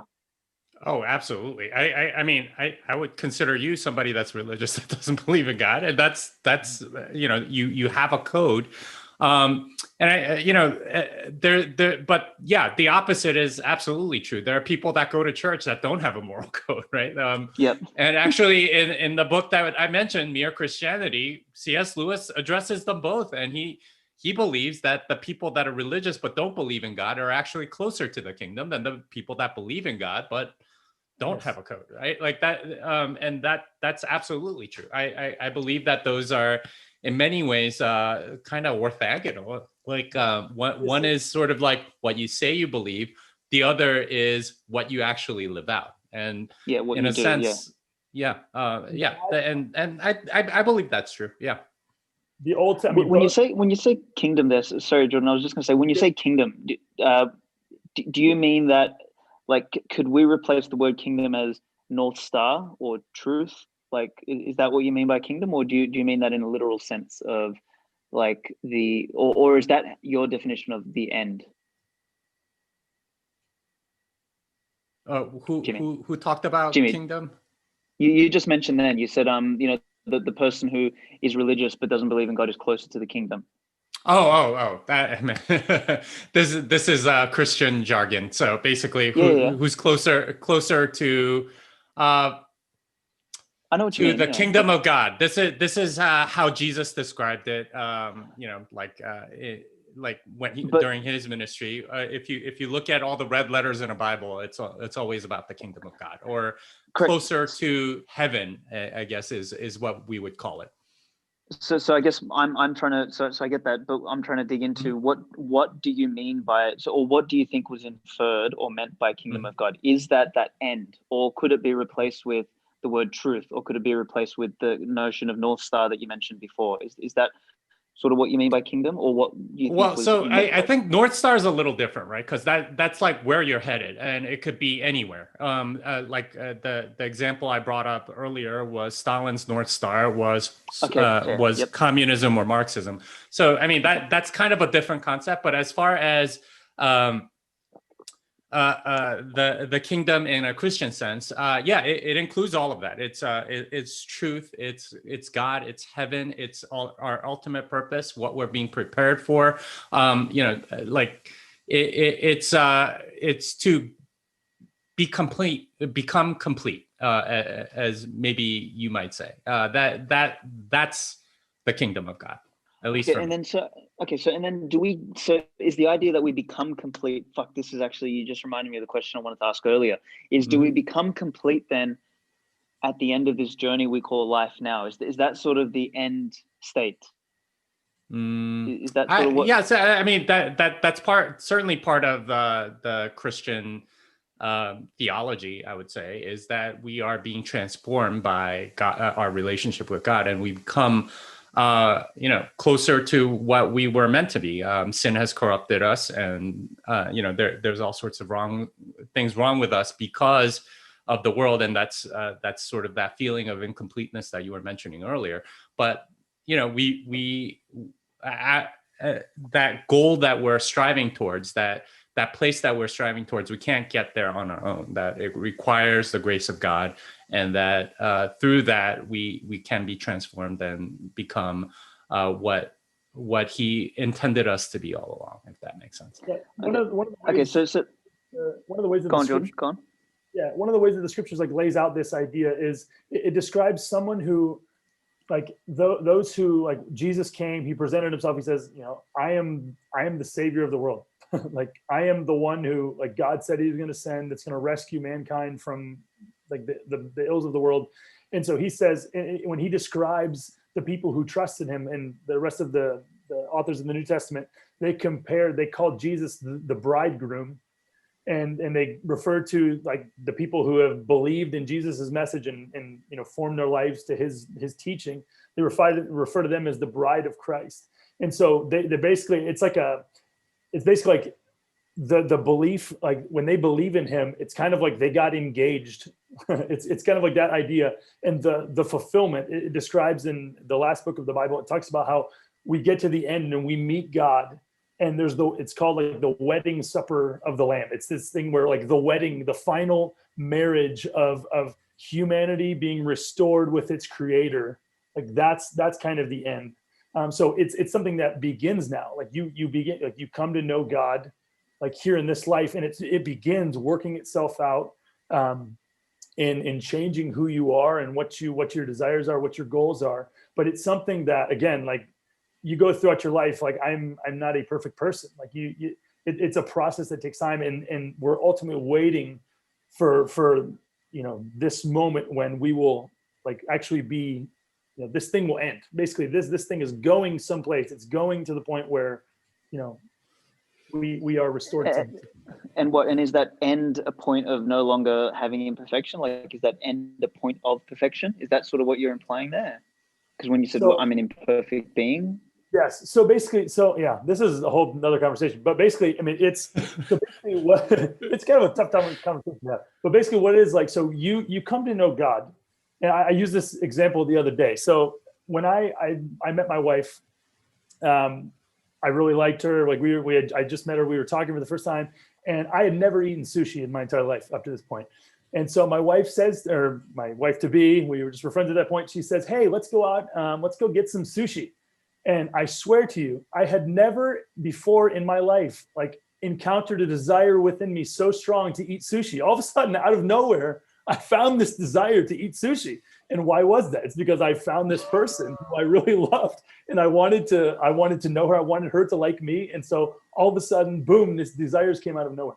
And so now where we are right now, I've been married for 10 years. My wife has desires. There's been many things that I've grown to like because of, my relationship with my wife. There's still things that my wife wants to do. And sometimes I'm like, oh my gosh, I don't want to do that. I don't want to do that. My wife is doing a Whole30 thing right now. And I'm like, I just want to eat chocolate chip cookies right now. And so like there's still we have not reached symbiosis, perfect. Our desires have not completely equilibrium. Yeah. where my desires are completely lined up with hers.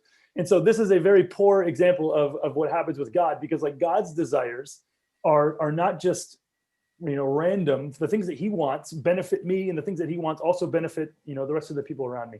And so there's coming a point where like I will see either by when I die or again Jesus comes back, whatever, like this is what we're waiting for, when my value system will be completely aligned. I will see the world the way that God does. And so that's kind of what I'm meaning when I say that. Yeah, it's an interesting concept, because see, I personally, I abhor the notion of perfection, because to me it sort of reminds me of a totalitarian ideal. It's this idea that an end state can exist, and that there's an end right state. But I do also appreciate the delineation. That's why I like this idea of like Bitcoin reminds me of the subjective truth, which is we can all sort of view it subjectively in the way we want to, but it's almost this objective reality of 21 million 10-minute blocks, yada yada yada. Yep. So it's so in a sense, Bitcoin for me almost manifests like is one of the first manifestations of a perfection in some sense. But well, so I think there's a concept that might help you here, because the biblical concept of perfection is not, it is everything is perfect, or the way we think of it is like like a sum is perfect or something like that, or a program is bug free or something. It's more about maturity, right? Like it's you get to a certain point, and it's not that you reach a static end state. At least what Christians believe is that we are being prepared for something greater, that at the end of this time, at the end of this life, that we go to heaven, and that heaven isn't a place where we have togas and harps or whatever, but that it's a place of doing something else that God wants you to do, that you're being prepared for sort of like you're past level 1 on a video game. Now you're at level 2. There's something else, right? Like, that process of perfection is getting you ready for level 2, and less about, okay, now you're in a final state of, I guess in economics, it's like the perfect steady state, of supply and demand or whatever. That's not it at all. And that's not the concept that the Bible espouses.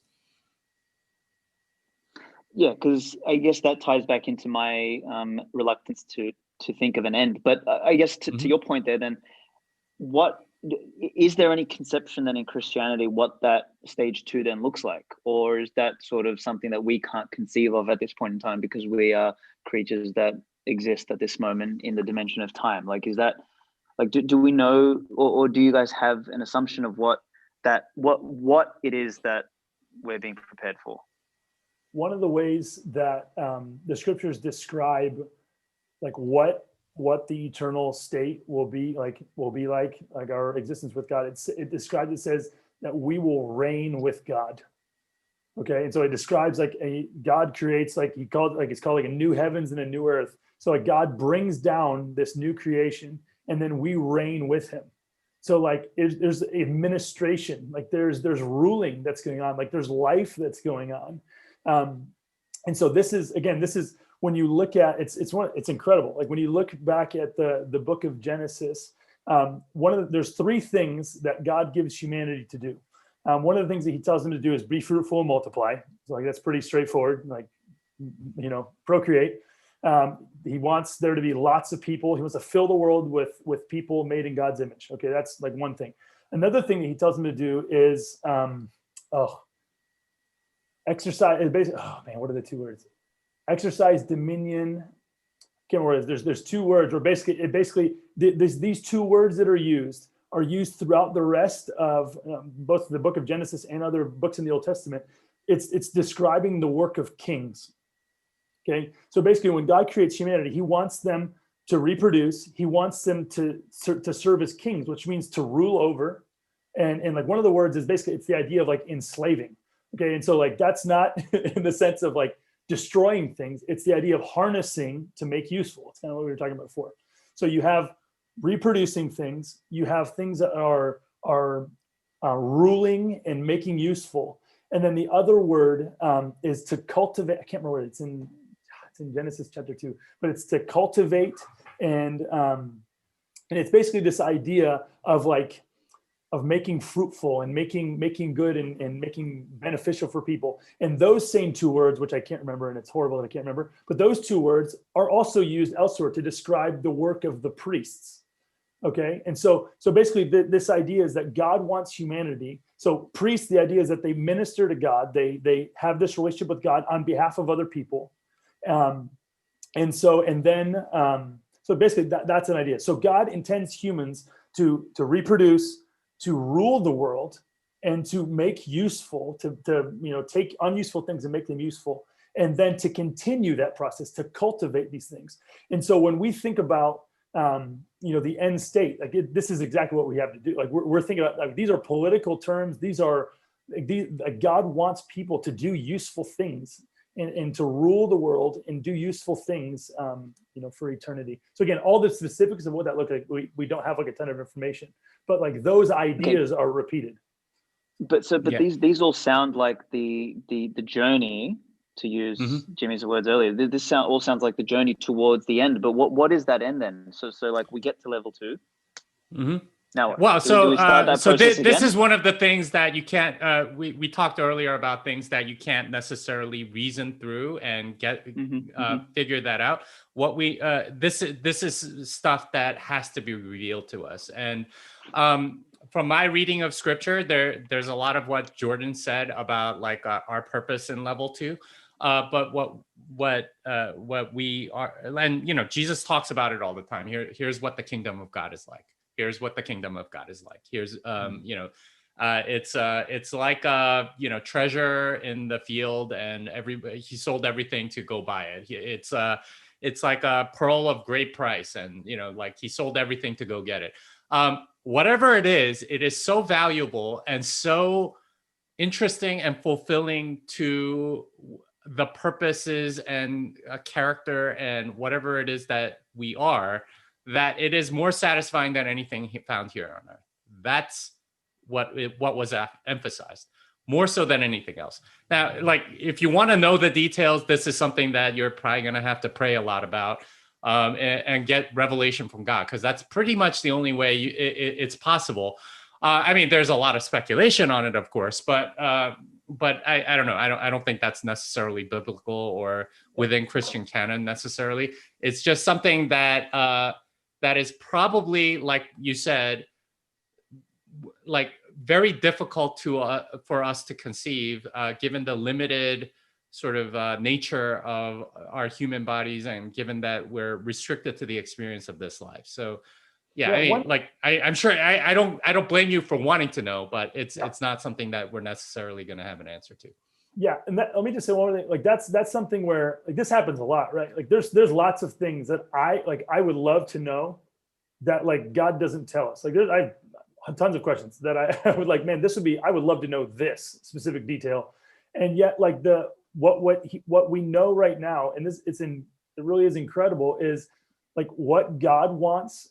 Like when he brings everything to completion, the thing that he wants is for us to be with him. Like he wants humanity to be with him. That's what he tells us, is that like, again, like what is eternal life? It's to know him. So like his greatest desire is whatever you're going to do for eternity is that you're doing it with him. You're doing it with your creator. He's with you and you're with him. And so again, there's lots of, you can imagine this in the same way of like, Jimmy, he's been talking, he's been mentioning, I don't think he's going to mind me saying this. He said like this summer, like throughout the pandemic, they went on several family vacations. And so again, like, what did they do? Well, that really wasn't like the most important thing. Like, the kids weren't like, I'm guessing the kids weren't like, man, this is the worst. We're just spending time together as a family. It's the idea that you're with the people that you love, and that makes, whatever it is, enjoyable. And so that's the point of emphasis that God has. We don't know exactly what we're going to be doing, but he emphasizes the fact that we're going to be with him and he's going to be with us. So, okay. So then I've got a couple pointed questions here then. So could it not be like, could this not be a story to sort of help us cope with the reality of the difficulty of life? So there's a concept that I've started putting together called the table of truth, and the table of truth is basically I called it the table of truth because there's 4 objective truths and 1 subjective truth, and they are time is something that we all experience, and it moves forward. Energy is something that we can sort of manipulate, we can transform, but it is also a finite substance, and it's fixed in nature. We are born into a world or a realm or an existence where we have a fixed amount of resources, of material resources, and all we can do is transform them. And then the 4th objective truth is that the future, or because of the nature of the direction of time and the fact that it moves in one direction, the future is always uncertain. And then our kind of the tabletop to that is this idea that because we are all unique individuals, we then subjectively value everything differently. And my point of this table of truth is that because of that existence of these objective truths and this subjective truth that we're all different and we all subjectively value everything differently, things like conflict will always exist. There is no such thing as a state whereby conflict doesn't exist. And this is I rail against this notion of utopia. Utopias can't exist because utopia sort of suggests that there is some perfect end state that we have no problems and we have no conflict and everyone is fucking happy. So I kind of think that that's really shallow and narrow-minded to sort of believe that. And it's actually where I think the seed of evil comes from, is that this idea that you think that you can have some sort of total final state is very dangerous, because we've seen what happens with that, whether Stalin, Hitler, or whoever else we want to sort of mention, and their utopian visions. But I guess bringing that back to then, this idea of, these objective truths with this subjective reality, is we are always going to have difficulties, and difficulties sort of manifest in all sorts of different ways. They manifest in struggle. They manifest in what seems like injustice. They manifest in what some people perceive as evil. They manifest in this mishmash of people's desires, and these individuals moving through life, bumping into each other effectively. They're North Stars sort of like, crisscrossing, and then, so many people who don't take the time to understand, the morality around how their North Star functions and things like private property rights, etc. So, and particularly in the early days, like if we go back to the ancient times and pre-ancient times, is like we sort of emerged from the fucking jungle, and, from not simple times. We, like these days we take for granted things like wiping our ass at a toilet, like we didn't have that sort of stuff back then. Hey, so, I'm using a bidet now. Come on now. Come on. Okay. Yeah. Sorry. You're far more advanced than us, Jimmy. Latin America. After the toilet paper thing, you had to do that, right? That's right. Indeed. Latin America, Uruguay is the same thing. Bidets. You guys are a bunch of savages out there. I don't know where. Yeah. Yeah. Well, so I guess then to me then is like, this. There's a couple threads here. Is like, one is, meaning found in difficulty, and I want to write this down because I want to explore that, and then but yeah, coming back to that is like, could this whole kingdom of God idea or story be something that was originally intended to be a metaphor that we've then taken literally and created scriptures and books and teachings and everything around, that was originally intended to be a way for us to cope with the difficulty of life. Well, so there's always multiple explanations for any particular phenomena, and the way that you evaluate such things is to look at the evidence and see what fits. I don't know to what degree you've examined the evidence of Christ or the case for Christ, for example, and whether he actually came as a human being and all of the other stuff. Now, if the, like for me, when I examine it, I see, just the historical evidence of Jesus, definitely a person that existed, and whose body that they don't have, right? Like that, there was evidence for me of resurrection, and there's evidence for me of what he said being true. If that's true, then all of that is not just sort of like a fairy tale made up so that people would behave well. I mean, that's something that that is a possible explanation for why the current system of Christian religion, I guess, exists. But if you examine it critically with an eye towards evidence and so on, and not sort of putting, I'll get into that if that comes up. But basically, you have to look at the way you determine whether or not your thesis is true is to look at the evidence, and that's really all you can ask. And for me, I've come out on the side of Christianity is true, and that's it. Okay, Jordan, do you want to add anything to that? Sure. Yeah, and I mean, like we said, I mean, it's not like there are utilitarian there are benefits, to believing these things. Like that's where I don't think anybody would debate that. But again, it's like what the question that you're asking isn't an answerable question, right? Like, how would you know? Like, how would you come to the point? Like, you'd have to find some document, you know what I'm saying? Like, you know what I'm saying? Like, you have to come to some document that says, hey, the reason why we did all this was for this reason, otherwise really it's the best you can hope for is kind of speculation, right? And so does that make sense? Would you agree with that? Like, I get what you're positing. Like, I get, like, that is one possible explanation. The question is, what is, like, this is a very important question. I was thinking about this the whole time Knut was talking, was like falsifiability. Like, it's super important to have like falsifiability. So like when you believe something, so like what would it take? What would you need to find in order to say, man, yes, this is what this makes sense. I believe, or, like this verifies this idea that I have about why all this exists, does that make sense? Like how would you know? It's like, yeah, I mean, how would you know? I don't think, mean, Jimmy's point of evidence, I think is, someone like Peter Joseph would, counter, with quite a chunk of evidence, to the contrary of, he would argue that Christ did exist, but, that a lot of the stories and myths that sort of emerged beyond that were just that, stories and myths. And I guess that, I think the idea of stories and myths emerging from great men, particularly great philosophers and people who've had an impact on the world, is probably far more realistic than, we see myths more than we see truth.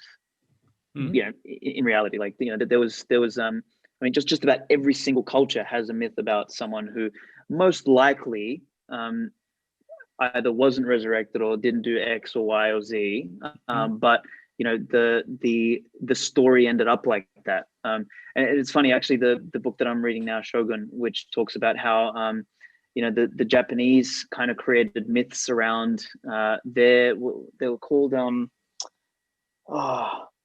there was like masters or rulers of like certain provinces in Japan, and when they sort of did things, or particularly like with a particular courtesan or something like that, it was never explicitly said.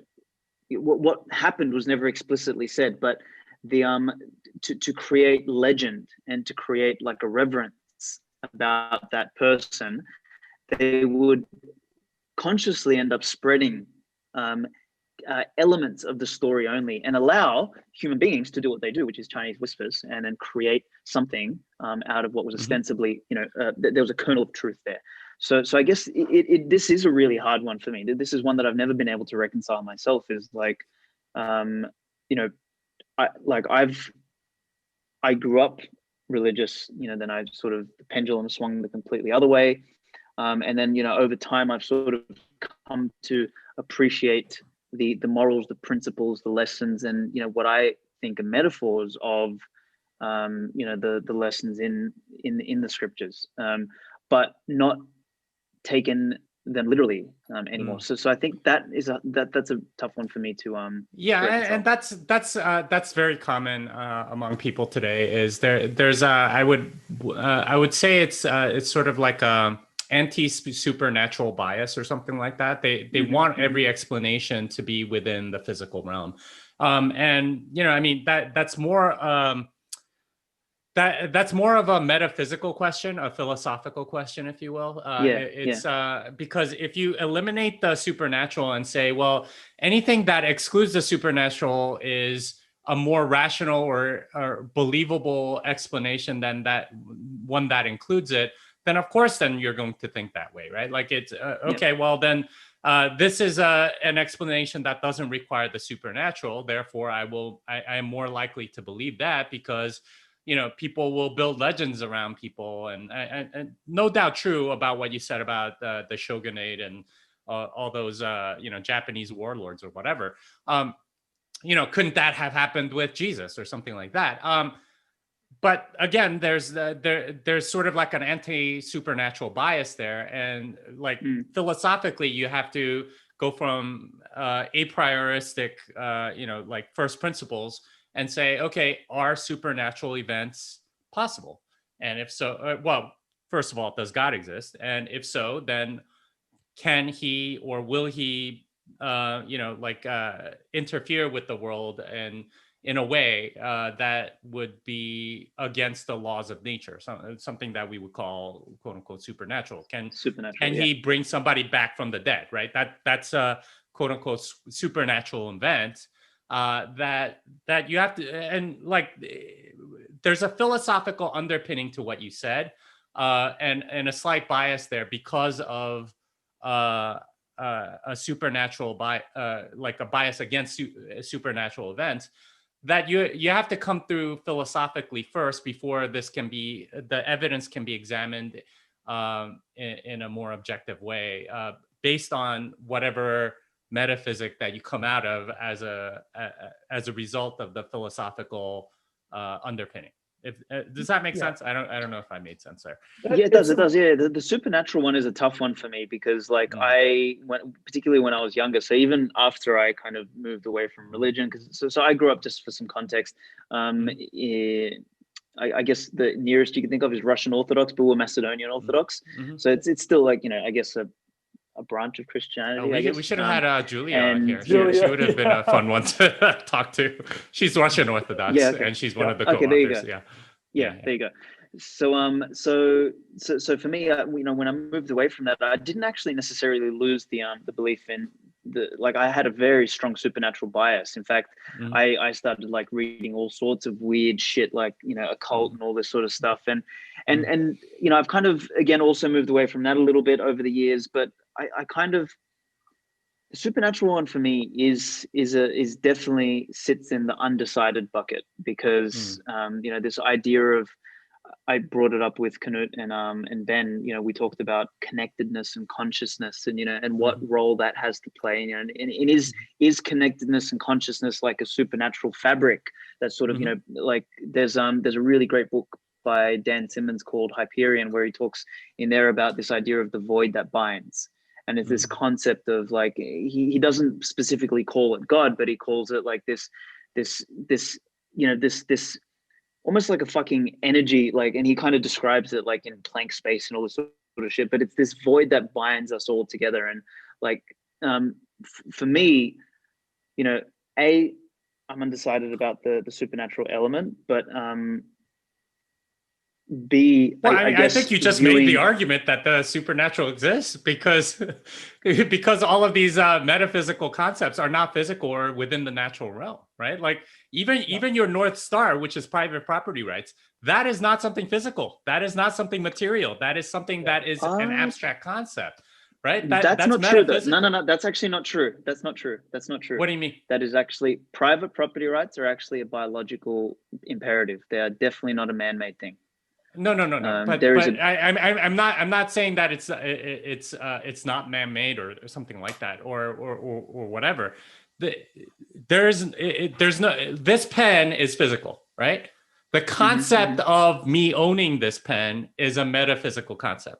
It's from a physical standpoint, I exist, this thing exists, but my ownership of this pen is another concept altogether. And it doesn't exist within the material world. It's a whole other thing on its own. Oh no, you turned sideways. Hold on, my phone just did something funny. Hold on, give me 1 second. Yeah. God damn it! It was too deep for me. It turned me on my side. But you get the idea, right? This is something metaphysical, and this is one of the things that absolutely blows my mind about Bitcoin. Is that Bitcoin itself entirely exists on the metaphysical realm. Like it's not physical, and it's what like I don't know. I kind of equate the two, the supernatural and the metaphysical, because you cannot describe something like numbers within the. Well, I mean, you could describe it, but it's not within the physical realm, right? Like, or the concept of love or thought or anything. All of those things are not within the physical realm. So the fact that we're even having this discussion and that you're not just hearing sounds coming into your ear, but that these words actually mean something to you, that's a metaphysical thing. That's something that exists outside of the material universe that we can communicate with. And this is something that every ancient philosopher, going all the way back to Plato and probably before that, they recognize too, that the material world is not all there is. And if there were, then what the hell am I thinking right now? How am I supposed to, how can I even communicate at a very banal level or at a very practical level? There's money. Money itself is metaphysical. And that's the crazy thing. What you're saying. Correct. So on the metaphysical notion, sorry, Jordan, I'll just throw one last comment in there, is that I think you nailed it when you said that you kind of equate metaphysical with the supernatural, and that's, I guess, the thing that I haven't done is maybe in the past I've done that, but I've found little evidence to equate that. Like, so I think metaphysical is but does that equate with the reality of supernatural? And that is something I'm definitely undecided on. So Jordan, over to you. Yeah. No, so you were saying, so just to get clear of what you meant by this. So you're saying that private property rights are like, they're an observational reality. You're saying like you can, what do you mean by that? You're saying within other species, like other animals and stuff? Yep. It's an evolutionary driver. So we private property rights emerged. They were not given. And there's a really great book by an anthropologist called Robert Ardrey, which is called The Territorial Imperative. I really strongly suggest people check that out. It's like, modern anthropologists like that moron Yuval Harari and all these sorts of people, like they're pathetic. Like Ardrey was kind of like the Nassim Taleb of anthropologists from back in like the 60s, 70s. And he went out and he observed how species that cooperate or that have any form of hierarchy basically do so based on two principles: tyranny or territory. And you have there's a very small set of creatures who use tyranny. One of them is the baboons, where it's like, there's a couple baboons who run the fucking troop, and it's what they say goes. But every other species operates on some sort of territorial imperative, and through that, things like what we perceive as these imaginary lines, or this idea of homing, and having a home, having a base, having your own soil, has such a profound biological sort of drive that it's he says that actually comes before the sexual drive. A lot of anthropology sort of tries to explain everything we do through the lens of reproduction, the reproductive urge, whereas he goes beyond that and says that it's actually the territorial imperative that drives everything, including the selection through reproduction, things like that. So and one of the manifestations, like a cultural or a human manifestation of that biological imperative, is actually private property rights, and that's why I say that. That's... All right. So I mean, the reason why I say the metaphysical and the supernatural or spiritual realm, if you want to even call it that, I believe that those things are all sort of in the same sense metaphysical in the sense that they're not physical, like this pen or my hat or whatever, right? And they all sort of exist in that realm. And when you say private property rights, that they don't they come from nature, that can't literally be true, right? Because there was nothing that I mean that's the behavior that they manifest. But it can't literally be true because there was no being in the natural realm that said, okay, I'm going to create this concept over in this other realm. Oh no, you're sideways again. Jimmy, I'll let you do it and keep talking in the meantime. But go for it. There was no being in this realm that said, all right, let there be this concept, and now it's there.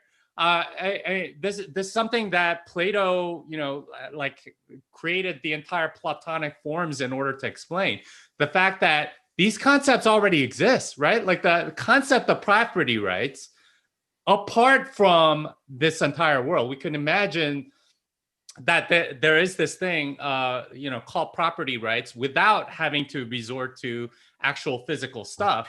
The fact that exists should, at the very least, bring you to question, okay, well, where did that come from then? What all these metaphysical concepts, all of these things, including money, including property rights, including, whether or not we have a soul, or the very fact that I think, that exists outside of sort of the natural. Now you could make the argument that the natural is all there is, that all of these are sort of like figments of our imagination and they're abstractions that are used or whatever. And we could debate that if that's where you want to go. But if you don't, and that's a separate realm, then you have to ask yourself, where does that come from? And what is it? And go from there. Because did it always exist? Was it created? How does this all work? And that I think for me is when I come to, well, okay, you really can't explain any of that without the spiritual. In which case it's like, okay, well, why does the physical world obey the laws of that metaphysical? Because the physical laws that we're talking about, including gravity or whatever, and sort of like the more spiritual laws, like at least property rights, right? Like the fact that if I'm in some violation, if I take your stuff, that's a spiritual thing. Sort of, because what happens if we all transgress property rights? What happens?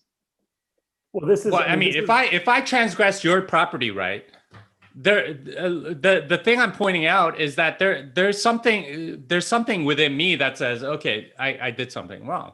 Now, like at a certain point, that might go away if I do it enough. But that's kind of your conscience, right? Like it's very rare. I don't know. There are people that don't feel that, and I'll acknowledge that. But there is something within most of us that says that something is wrong here. I mean, this is another question: is if your explanation for the world is purely through like tooth and claw Darwinian evolution, what makes it wrong for one monkey to go through and take out everybody's, one baboon to go through and take out everybody's property rights, and just, he's saying, I need this. This is for me. I want to, I'm the strongest. I got the strongest bloodline. I'm going to wipe all of you out. I'm going to I'm going to fill this land with my own kids and then continue moving along like this. You can't. What do you think? What do you think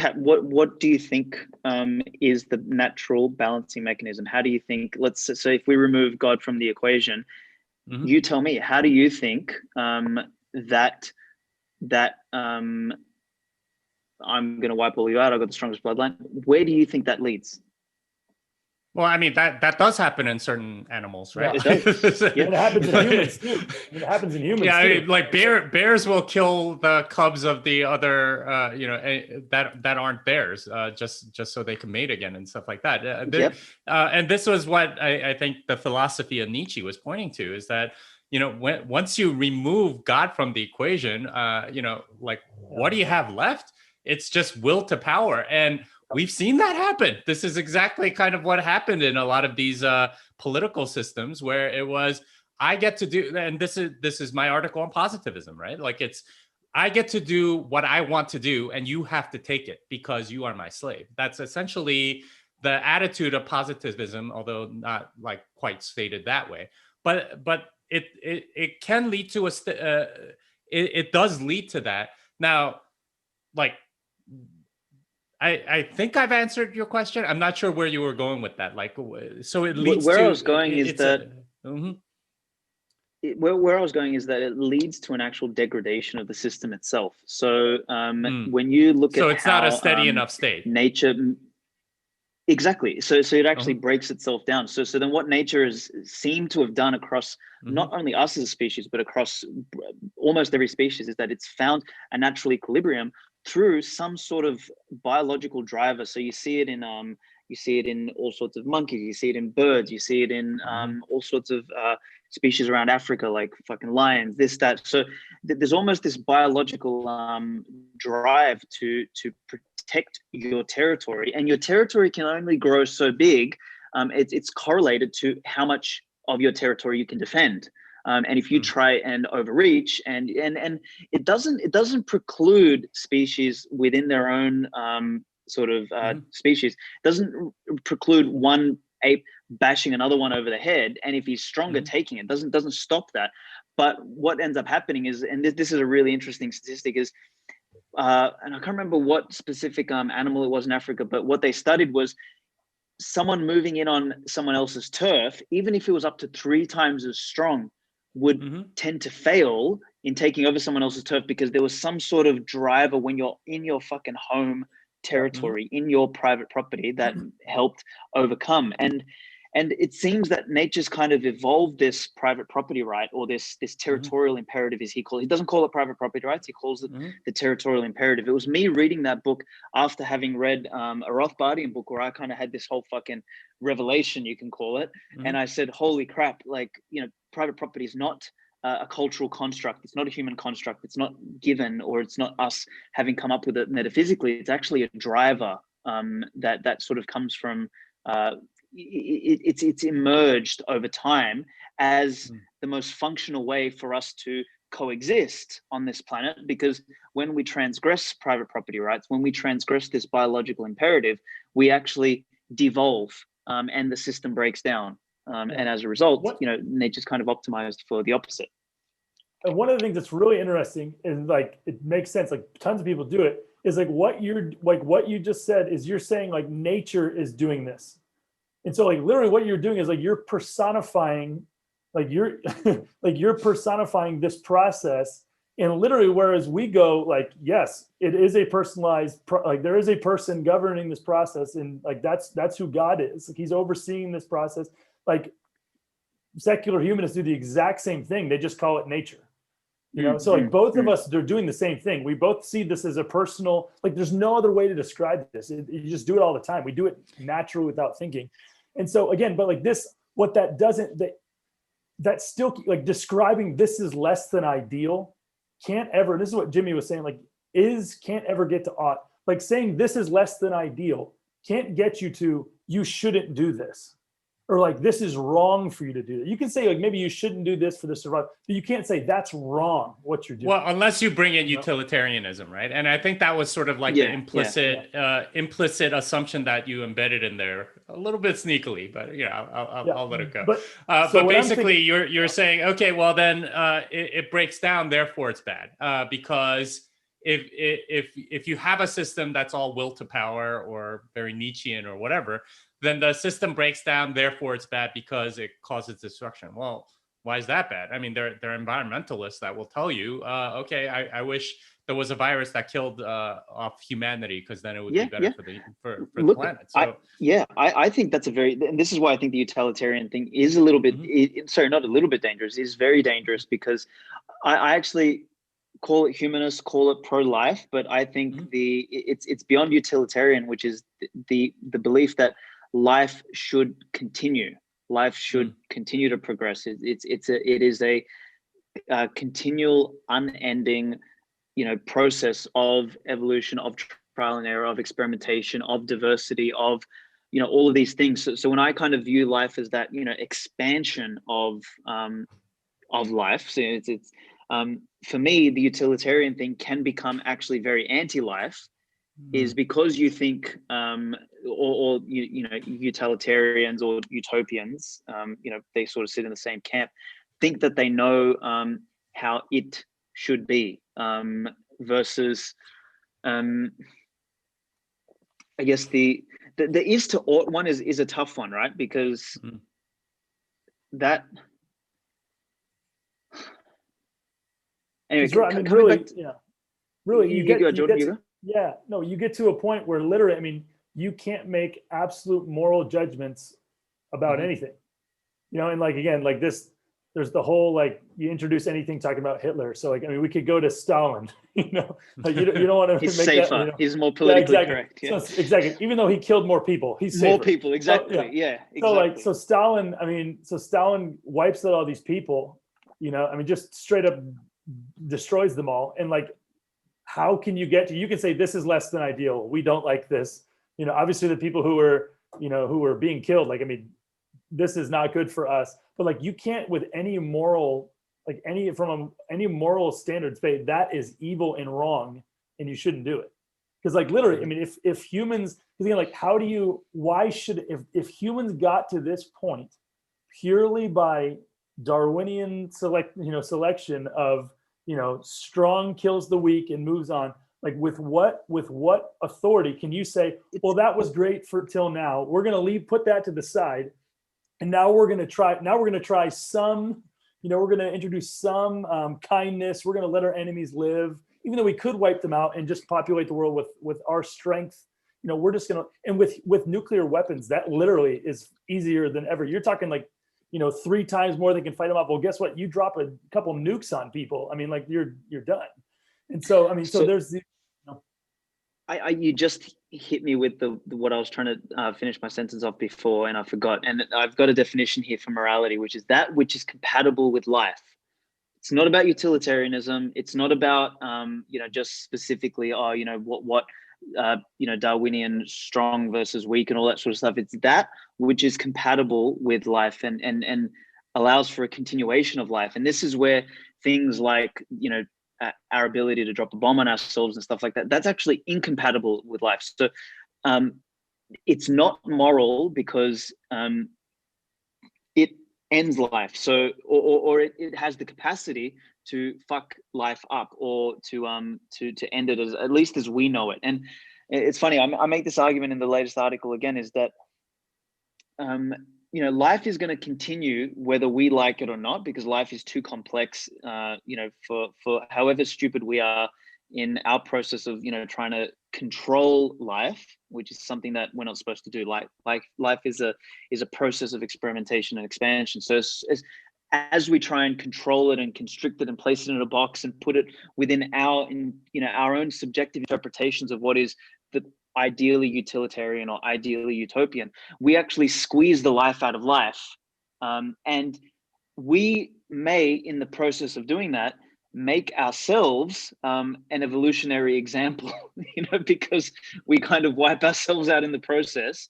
And life continues on, but we sort of don't pass that proverbial great filter. So yeah, I mean, I think this is the point of clarification that we kind of need. Whose life?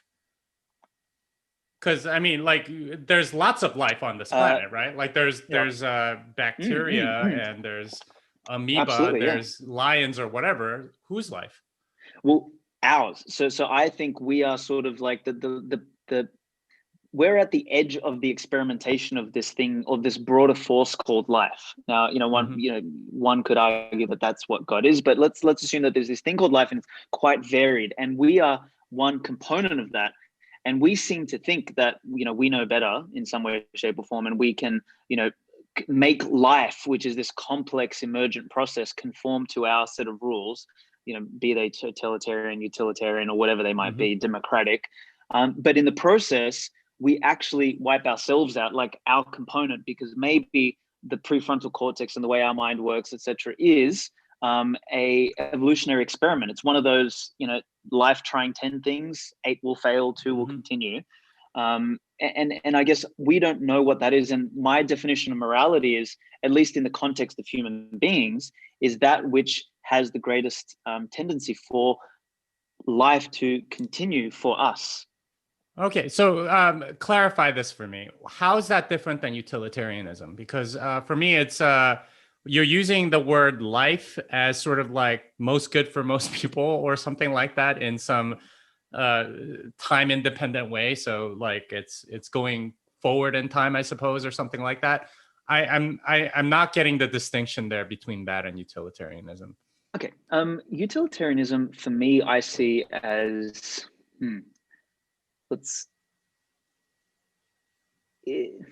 how can I say it? Well, I mean, let's look at the word utility. So something that has to have a use, and that is something that it almost comes from decree, in a sense, that someone has to have this notion that they know what the best utility is, or the ideal utility is for something. Whereas I think life is blinder than that, and life is this process. Like I don't think life cares as much about utility, or the only utility that you find in life is that life continues. Now that may be, as life may continue with human beings being a part of that, or human beings not being a part of that. It could just continue as lions and tigers and bears and fucking bacteria, or we might just wipe out that component of life in the same way as the subset of life that was dinosaurs were wiped out. Like we just uniquely have probably the ability that other species don't have, which is to actually nuke ourselves in the same way as the Soviets did, etc. So we just sort of have a little bit more power over other life forms to do something silly. And I guess does that help with the distinction? It's not so much utilitarian. It's more about like life is this blind process of continuation and experimentation. Well, I mean, it seems utilitarian in the sense that instead of most good for most people, you're substituting this concept of life, which sounds to me like most good for most people across time, right? Like all possible future lives or something like that. So in a sense, it's a little bit bigger than utilitarianism, but it's got a lot of this, at least in my view, it has a lot of the same sort of ethical problems, which is, okay, well, if you could guarantee that people would live by sending a spaceship, but you would have to nuke everybody else on the planet, and it's like the 100 people that are on the spaceship that can live for the next 100 billion years, rationally, according to your standard, because the life would go on with those 100 people on the spaceship, then you would be justified in killing the rest of humanity. Not really, because I think that is actually no, because I think that argument would fall apart, which is those 100 people are more likely to die than allowing everyone else to live. So I don't think that is actually compatible. Okay, with life. Yeah. Pretend that the trade-off was like a little more to your liking, right? Like true. So you have two planets, equal numbers of people. And by killing off one planet, the other planet can live like an extra billion years. I mean, whatever you want to do. True. They're just hard examples because I don't think those kind of examples actually exist in reality. There is no real example there where I guess maybe let's take it. Our subjective choice about how to direct life is more utilitarian versus what I'm saying is get out of the way of life's natural process. And morality is this idea that there are some Lindy compatible rules or principles that we've discovered along the way or that have emerged along the way that are most compatible with this flow of life, with this flowing river, you can call it. And some of those principles are things like, private property. You could say that some of those principles have emerged in Christianity or in Buddhism or in Taoism or in Zen or whatever. So I think we've found ways that we can live and cooperate and coexist that are more in line with that flow of life than other ways. And that doesn't necessarily mean that the utilitarian, that they just seem to, I guess, call it, they're more holistic, they're more natural in nature. They're more like, they're like utilitarianism. When I think about that, I think somewhere in between freaking Keynesianism and Austrian economics, whereas Austrian economics I view as more this natural process of like, here we have a set of principles, which, the market is this thing that's greater than all of us. It finds its way, it navigates, the market is a good, probably analogy to how I'm envisioning life. No one's specifically controlling it, but we all have our input. We all do our thing. There is no right or wrong thing that the market necessarily does. But it kind of finds its way because it perpetuates, it continues on. And that force is greater than any of the utilitarian ideals we can place on the market of how it should be, kind of thing. Maybe that's a better distinction there. Yeah, I think if I'm tracking you, it's something like it's whatever is compatible with continuing it. So the time dimension, I think you're adding a little more emphasis into that than say pure utilitarianism. But the idea is that whatever continues life in, or whatever aligns with continuing life is what you're defining as moral. I personally don't know if that's what I would define as morality. I think there's something there because as Christians, we believe that God is life, and that what you're describing is probably very similar or has its root in that in some way.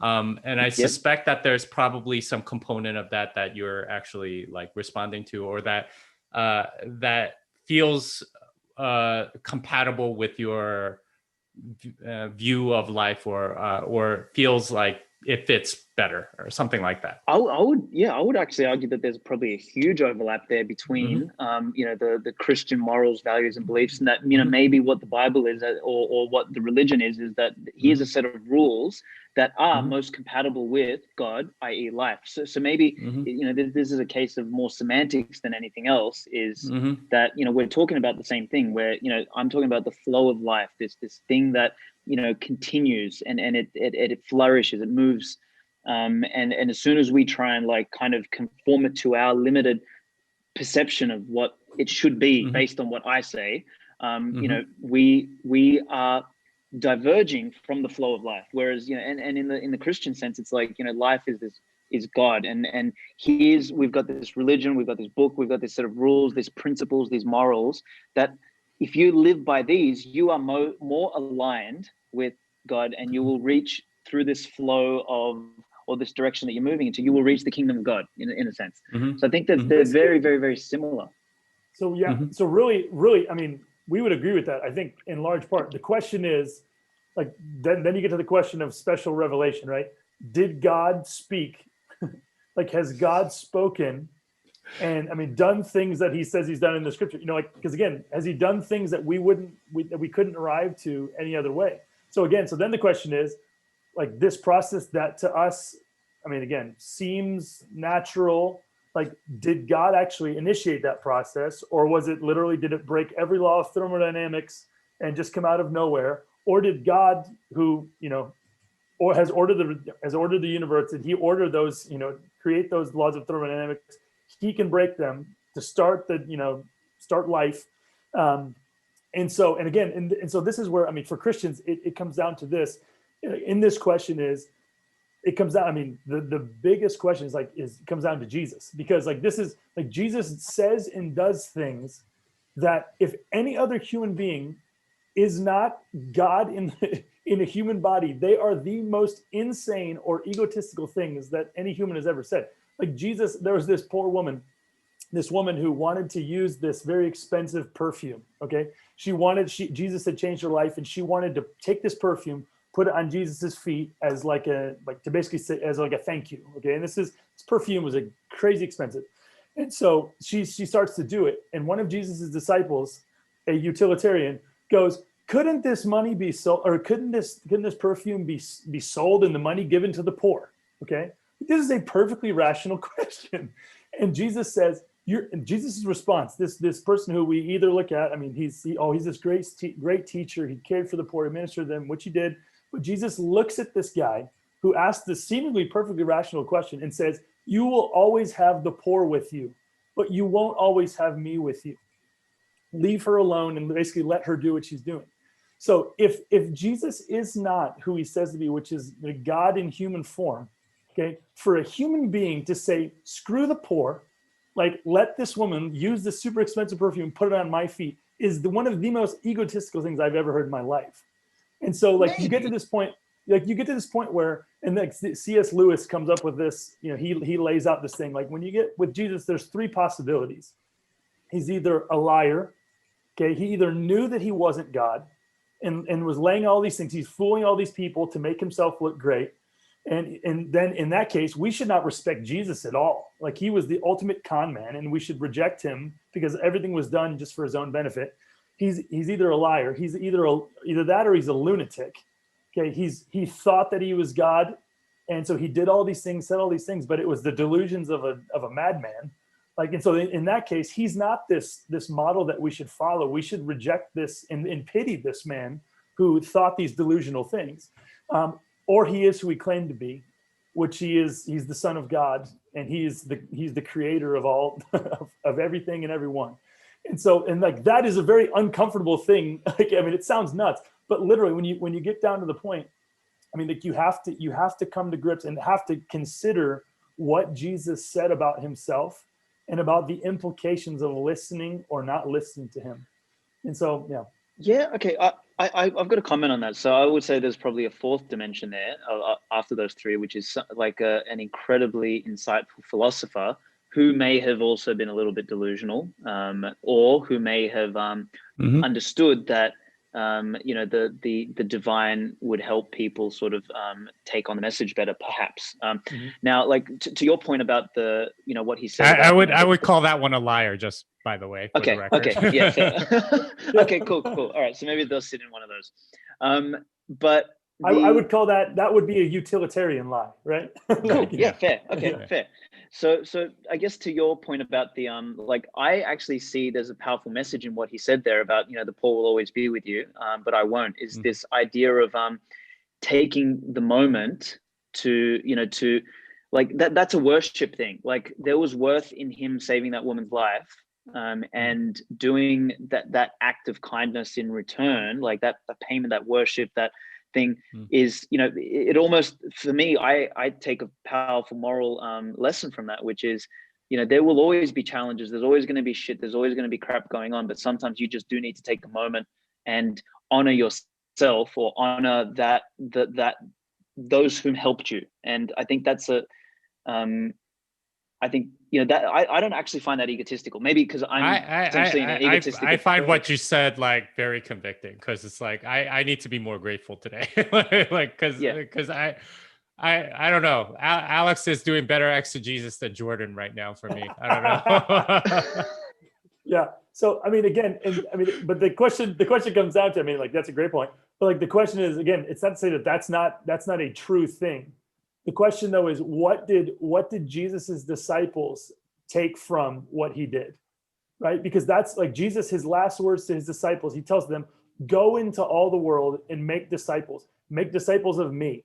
Like repeat the process that I did with you. You take those same teachings and you go do them with other people. And so what they did is they did that. And that's the reason why here, 2,000 years later, there's people in most countries of the world who are still reading this same book, who are professing belief that Jesus rose from the dead.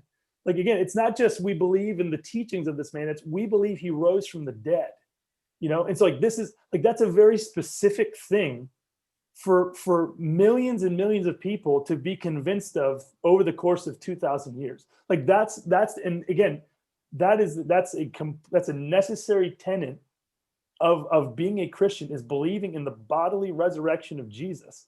You know, like that isn't, like, if that didn't happen, that is crazy. Like for me, I think about, like, I believe that, but if I look back, I'm like, man, it is crazy to think that there's so many people who actually believe that same thing, you know, who something that seems so impossible from our point of view, you know? True. With all due respect, though, that one for me is not a huge convincer, because again, I mean, the shit that I've seen human beings believe, and that we've sort of found that people have believed, is like crazier than just resurrection. Like, we've believed in all sorts of shit. Like, you know, I mean, everyone from the Egyptians through to the Aztecs. Like, the Aztecs thought that they could, you know, sacrifice babies and, you know, make the sun come up, right? So I think I don't know if that's a strong enough for me personally, at least, an argument of the reality of that story. Now, you know, I think I'm sort of like 95-5. Like, I think there is a possibility that, you know, someone may have been resurrected. That could exist. I wasn't there, so, you know, I will give the benefit of the doubt, but I kind of lean towards that being more metaphorical than real. But again, I could be completely off guard, and let's hope, if I am, I'll be forgiven when the time comes for my transgressions. But that's I think what you're saying is a totally reasonable sort of way to approach this, which is you like the results of what Christ teaches, right? It's compatible with life, as you would call it. It's aligned with life. It's aligned with all of the things that I think your North Star is a little bigger than property rights now, right? It's whatever is compatible with life. And I think what Jordan and I would say is that North Star is God, is Jesus Christ, and he's right there. And I don't think we're that far apart, other than the belief in the supernatural, which is necessary to become a Christian, but it's not as big a leap. And we touched on this earlier, than those that believe in God, but not the actual religion, right? All of the consequences and moral codes. So for me, like, I think we're largely in agreement about so do I. How we should live, what we should do, and what we're what we're on the planet to do, if that makes sense. No, I would 100% agree. And this actually, I think, ties into Bitcoin really nicely, is that it, you know, although we come from kind of, you know, different, call it, let's just say, just for lack of a better term, spiritual backgrounds, right? We seem to have converged because our values and our beliefs and our North Star, from a moral standpoint, align so well. We've sort of, you know, necessarily found our way to this thing called Bitcoin, because they map so well together. And then sort of how we define, I think, that North Star, you know, it may just be, you know, literally a matter of semantics. I mean, there is a bunch of other questions I have. I want to know, before I sort of dig into some of these other things, whether you guys have any more comments, at least for this chapter of this conversation, before I throw some other questions your way. Well, so one thing I would say is I am super curious what you would think of this book, because reading it from your perspective would, I think, give Jordan and me like some idea of how it would play with people that aren't necessarily believing in the supernatural. But a lot of what you said, it's all in the book, right? Like, here are the consequences of fiat money and why it's evil, right? Why it's incompatible with life, essentially. Why it's not aligned with a thriving civilization. And that I think thrive is a life word there. But that's definitely what we talk about in this book. And I'd be really curious to hear your take on it. I'll get you the book whenever you want. Absolutely. Yeah, absolutely. I would love to. I'd love to read and give it a review. Jordan, did you have anything else you wanted to sort of add for this little chapter before I throw in I want to start throwing in some interesting questions? Nope, go for it. Let's do it. Okay, cool.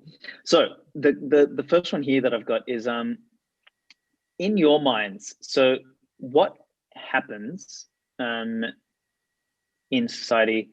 What happens to the world without God? So let's say, you know, that we somehow, beyond a shadow of a doubt, prove that Jesus was not resurrected. Like, so let's say we found that that was all like a myth, and, you know, we create, I don't know, some sort of way to go back and verify that. What then happens? I see that as a logical impossibility because, Okay. like, just yeah, I mean, you can read Aquinas's arguments on the existence of God. I like, if there is no uncaused cause, then nothing can exist. Period. Okay. You're kind of asking, what would a square circle be shaped like? There is no square circle. Circles are circles, and squares are squares. You can't. It's kind of like asking, you know, an impossible question for me. And that, like, I realize that I probably sound very arrogant to the atheists in the audience who are probably saying, "Hey, like why you don't even want to face the possibility, or you're not being brave, or you have no courage, or whatever." But for me, that's just how I think. I am convinced in the logic of God. I don't know how you disprove that God exists in a world that exists. Like, Okay, so maybe let me ask the question a different way. In the absence of God, then what do you think happens to humanity then? Do you think like everything, like including morals and all that sort of stuff, do you think everything goes out the window? Like what? Yeah, I think Nietzsche hit it out of the park on this regard, because there's a whole dialogue. I think it's in the Gay Science. I think that's the book about where he goes in. You know, there's a guy that says, "Who killed God? Who killed God?" Right, and it's a whole story, and they're laughing at him and saying, "Ah, what are you talking about?" Well, you killed the only thing that's the basis of morality. Now you're going to have to live with all of the consequences. And do you recognize what the consequences are? The consequences are what Nietzsche basically said, which is you get will to power. You get positivism. You get people that will do whatever they want to you. And because they have authority over you, you have no rights. You become their slave. And I think we've seen that over and over again in pretty much every atheist government that we've ever seen, which is starting with French Revolution, guillotines and all that, all the way to North Korea today. Although they've sort of set themselves up as gods, but that's like we get to do whatever we want to, and it's a horrifying world to me to think about, and it's. And I think we've seen plenty of evidence, and we have way too many examples. Yeah, I mean, you can say, like, it's less than ideal, but that's not going to stop. You know, like, we can say to the Federal Reserve, you know, like, what you guys are doing is less than ideal. This is not, you know, and guess what? They're going to keep doing it. You know, like they're incentivized. They're incentivized to do it. Yes. So, but see, my argument with these things comes back to this this incompatibility with flow in life. And again, it's a hard discussion to have, because I guess my definition of life is your definition of God to an extent. But let's just assume that there's a compatibility with this thing called life. I actually think on a long enough time scale, this will to power or this Federal Reserve and things like that, they actually destroy themselves. In the sense that, like, at some point, like I always say, socialism only exists after capitalism built up enough capital for the socialists to feed off, right? Socialism, we didn't start with. Thing, yeah. Well, sorry? I mean, but then the counter would be then the socialism sort of eats itself, and then what emerges? Capitalism, and then socialism. It's sort of like a loop back and forth where you waste all of the productivity of the previous generation, or you build up the good men make, I forget, we strong men create strong good civilizations times. And strong civilization make weak men, and weak men whatever that's what it sounds like that. But I feel like that kind of makes sense, although I would temper it with one thing. Instead of being a loop, I kind of look at that as a spiral. So, and it's a sort of a spiral that kind of moves upwards in some sort of trajectory, which is we still fuck each other up along the way. Or you could almost look at it as like a graph. Like, let's think of the Bitcoin graph. It's sort of like, you know, we move forward, we progress, and then, you know, we reach a peak of like, you know, things working, and then shit collapses, and, you know, we kind of learn. Well, but each time are you so certain that slope is always positive? I mean, we could call the slope positive in the sense, you know, I guess if we throw my definition of life in there, it's like that slope is always moving forward, like time or like energy or something. So it's got a direction. So that's important though. Like, yeah, that's important though. Cause like that, so your presupposition is that we started, like life started as just this single, you know, cell. And then over time, you know, not necessarily that, but like over time. So like everything is just getting better and better and better with time. Like that's a presupposition for the trajectory of life, right? Yeah, or it's a presupposition of the future, really. It's about okay, it will always kind of get better because life has this way of doing it, or something like that. Well, I think better, or until you know, I think catastrophe or something. Yeah, until catastrophe. And that's sort of like, I actually have recently been doing a lot of thinking about this idea of the great filter. So I started writing an article called Bitcoin and the Great Filter, is this idea that, you know, we kind of like, I'm convinced that Bitcoin is our tool to get beyond the great filter. I think that if there was other civilizations, what is the great filter? I'm not familiar.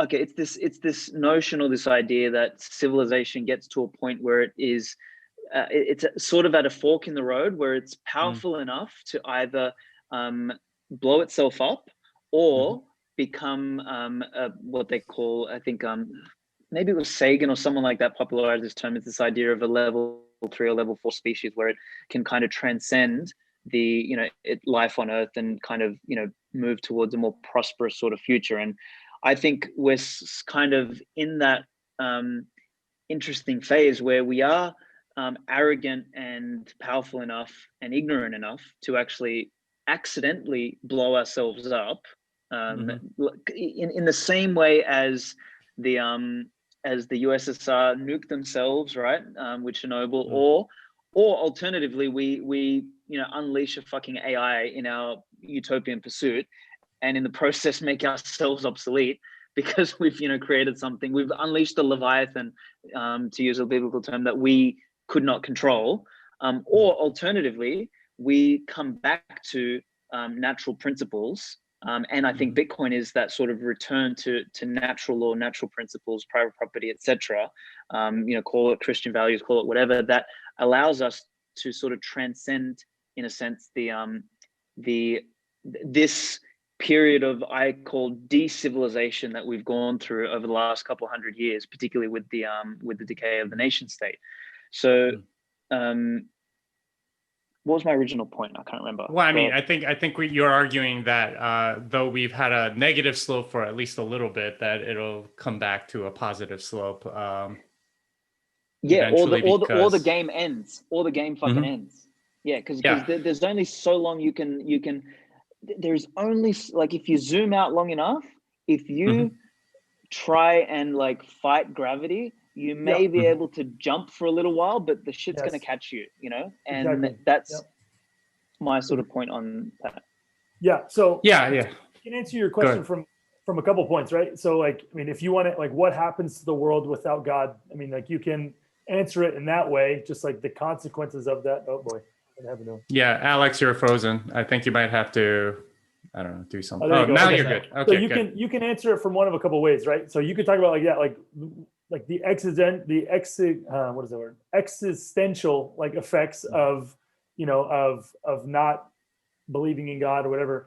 And then you can have, I mean, are you familiar with like Pascal's wager? Yes. Okay, so Pascal's wager, like, it's a super famous thing. Like, if I believe in God, it ends up not being true, then, well, at least I've lived a good life. Like, there's this whole thing. And so, like, I mean, that makes sense to a point, except for literally it flies in against literally like what the Apostle Paul, like, his perspective on this exact same question. So like the Apostle Paul, if you're just talking about like God's effect on people, utilitarian, you want to know from a utilitarian level, when we just talked about those effects. Like, another thing, if you're talking about like how did for example, one of Jesus' disciples, the Apostle Paul, how did he see his life if this specific thing about Jesus being God isn't true? So he actually answers this in 1 Corinthians 15. He says, if Christ hasn't been raised, then our preaching is in vain and your faith is in vain. He's talking to this church of people, this group of people. He's like, if Jesus didn't rise from the dead, I've been wasting my life by preaching this message about Jesus rise from the dead. You're wasting your time and your energy having faith in the fact that, you know, Jesus is going to raise you from the dead. And then he says, for if the dead are not raised, not even Christ has been raised. And if Christ has not been raised, your faith is futile and you are still in your sins. And this is the big point. He says, then those who have fallen asleep, those who have already died in Christ have perished, they're done. And he says, if in Christ we have hope in this life only, we are of all people most to be pitied. And so what you have is like, you have Paul saying, everything that I have is riding on Jesus being actually, like what Jesus said about himself being, you know, being God, and him rising from the dead. I have everything riding on that thing. And if that horse doesn't come through, I've lost everything. And so he says that from the standpoint of, he spent his entire life, I mean, from that point when he believed, he was in prison, he was beaten like all these times. He suffered a ton preaching in order to deliver that message all over the Roman Empire. And so like as Christians, you can answer it from the existential level, but then on another level, Paul's saying, I've wasted my entire life if Jesus didn't rise from the dead. And so like that's the perspective with which like the historical Christian faith sees the importance of again that question of, is what Jesus said he did that actually happen? So again, that's just a different perspective in how to see it. Do you not find that dangerous though? Because it's like, okay, if that keystone, you know, doesn't exist, then, you know, all the metaphors and the morals and, you know, the lessons and the, you know, the all of the good that's come along with it, what is all of a sudden null and void? Like I find that kind of, yeah, like well, so I mean, this is kind of what this is kind of what Nietzsche came to, right? Like he was like, okay, well, if you throw out God, and I mean, the thing that he was complaining about was the Enlightenment thinkers that were basically rejecting God but still accepting the religion, and more or less. Like he was saying, okay, well, now if you're really going to reject God, then you need to be a man about it and go all the way and say, okay, well, then it becomes will to power and so on. Now your particular view is interesting because you have an argument for why you should pursue the religion part of it or the rules part of it without God. In something that's a substitute for God, something like you know, like life or whatever.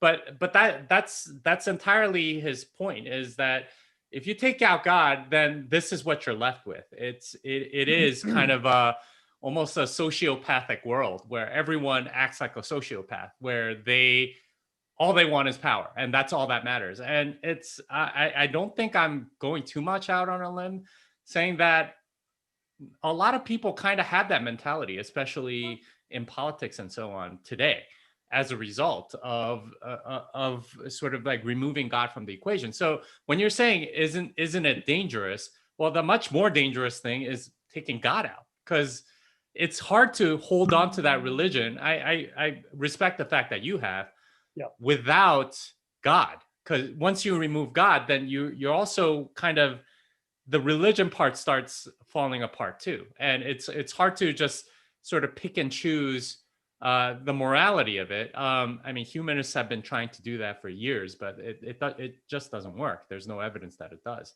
And Aleks, this is sort of like what you come out to. You had mentioned before, you'd asked the question about like love. What was it that you said about love? You had said like, isn't this, maybe is love God? What was it that you had said about that? Yeah, maybe like there's two places where I found love really nicely described, and one of them is the movie Interstellar, and it's kind of this like this force that sort of transcends the dimensions that we live in. And, one might call that like a shadow of God, or sort of one of the ways that we feel or experience God in this existence. And then the other one is in the series of books by Dan Simmons, where he talks about the void that binds and our ability to communicate through some sort of ether in the universe and across the universe. And one of the connecting fiber of that almost is this idea of love, which we people have tried to sort of squeeze love into this utilitarian box, but I know, like, I'm not stupid enough to think that is the only reason for love. Like, it's not just purely utilitarian. So Yes, that would be a very cold and nihilistic world. Yes, it's kind of a very, that's exactly, it's an unpleasant thought to be in that kind of world, isn't it?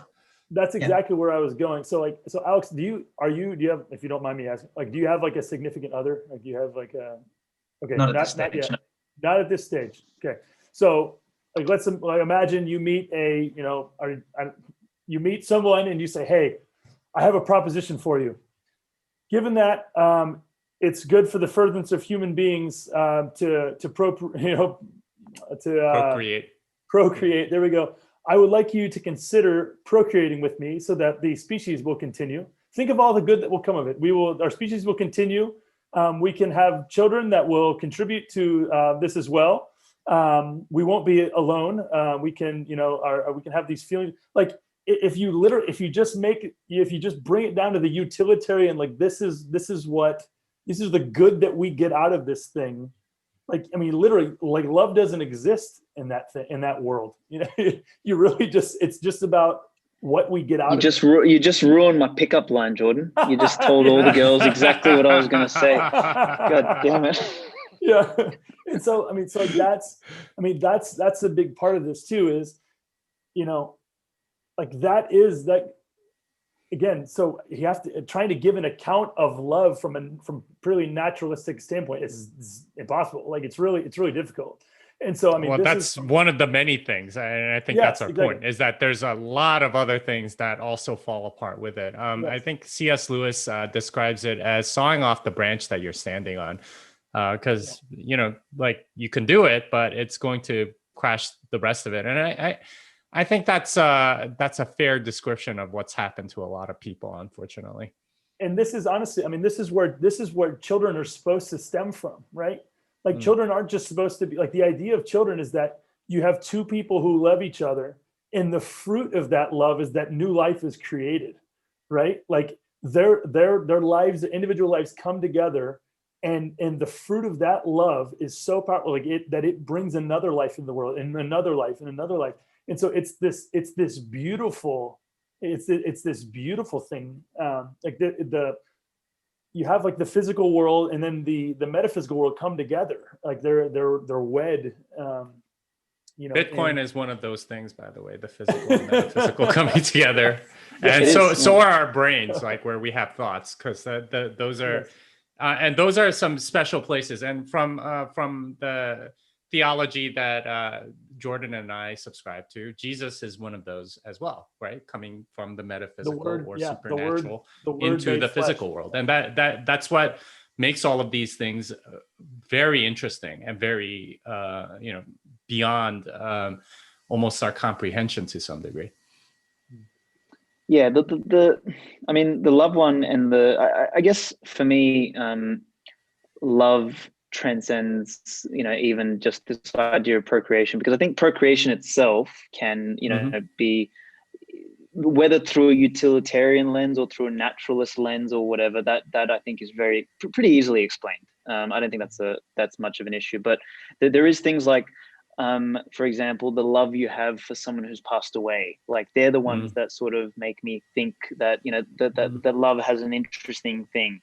Now, me personally, so I don't speak too much from experience here, because I know some people who've passed away, but I don't really, my grandma, and I did love her at the time, but I don't still feel any relationship there. But I know there is some people who have or many people who've had someone pass away, and there's still like some sort of connection, and that has zero utilitarian component. Maybe it has a naturalist component. Maybe it's just maybe it's, you could argue that exists because, that sort of that wellspring of life that flows through us all, is somehow, I don't know, wired to, to miss and to long for and to pursue love, and maybe that's sort of a source of meaning, in some way. But again, there is an argument there for, the supernatural or the existence of God potentially, and love being one of the, the sensory mechanisms for it. I don't know. It's an interesting one. I mean, it is a great point. I mean, like, again, death is another one of these things. Like, what do you do with death? Like if death is just, it's a welcome part of the process of the, the continued expansion of the human species, in the universe. Like if it's something that's, you can look at as being good, in a way, like you can say this is good, or it's really not that big of a deal. Listen, they serve their purpose. Like they procreated, they left human beings. Like, I mean, you can look at it in a very base level like that, and it's just not helpful at all, to someone, like, to try to talk through, what's going on with somebody who's lost a loved one. Whereas, like, in the Christian estimation of, like, death is an invader. Like, death is something that, like, was never meant to good. be. Yeah. It wasn't. Yeah. It's not a good, welcome part of in terms of, like, yes, in terms of, like, the actual, like, death of humans. Like, this is not a good thing. It's something that came as a result of human beings, loss of relationship with God, and it's something that one day will be done away with. It's something that it's one of the things that Jesus came to do away with.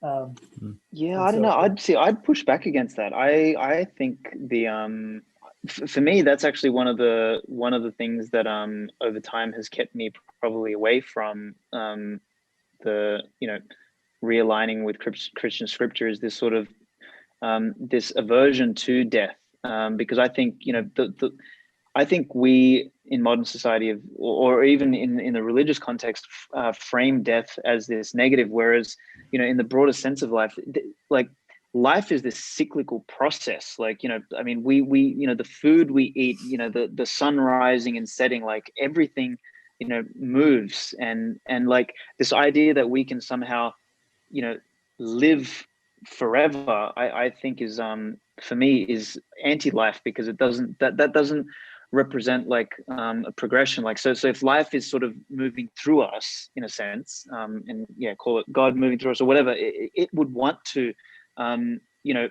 see us experience and then pass on something to something else to re-experience and do something else, whereas us persisting and existing, like, that's why I find people like Ray Kurzweil and stuff like that, and these fucking weirdos that want to, singularity, all that shit. Like, that stuff to me is stupidity. Like, it's just sort of, to me, that's the height of immaturity, is this idea that we sort of can extend this thing. It's almost the height of immaturity and cowardice, is that like, we sort of make way for the new by moving on. And I think Alan Watts, of all people, probably really frames this one well. He talks about life and death, and he says people think that death is this dark place that you fucking go to, and that it doesn't exist anymore. And the way he kind of tries and reframes life and death is kind of, think about the experience of being born,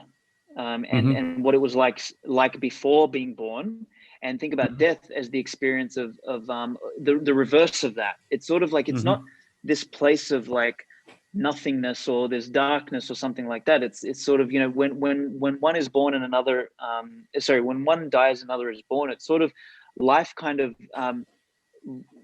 like redressing itself. That's actually the progression of life. All right. Can I try to reframe this just a little bit for you? Yep. I don't think your disgust is at death. I don't think that's it. I think your disgust is at narcissism, and that I am also disgusted. So there is sort of like this, I heard a funny phrase for like the singularity and all that. It's like rapture for atheist nerds or something. And it's kind of true, right? Like that's what they think of.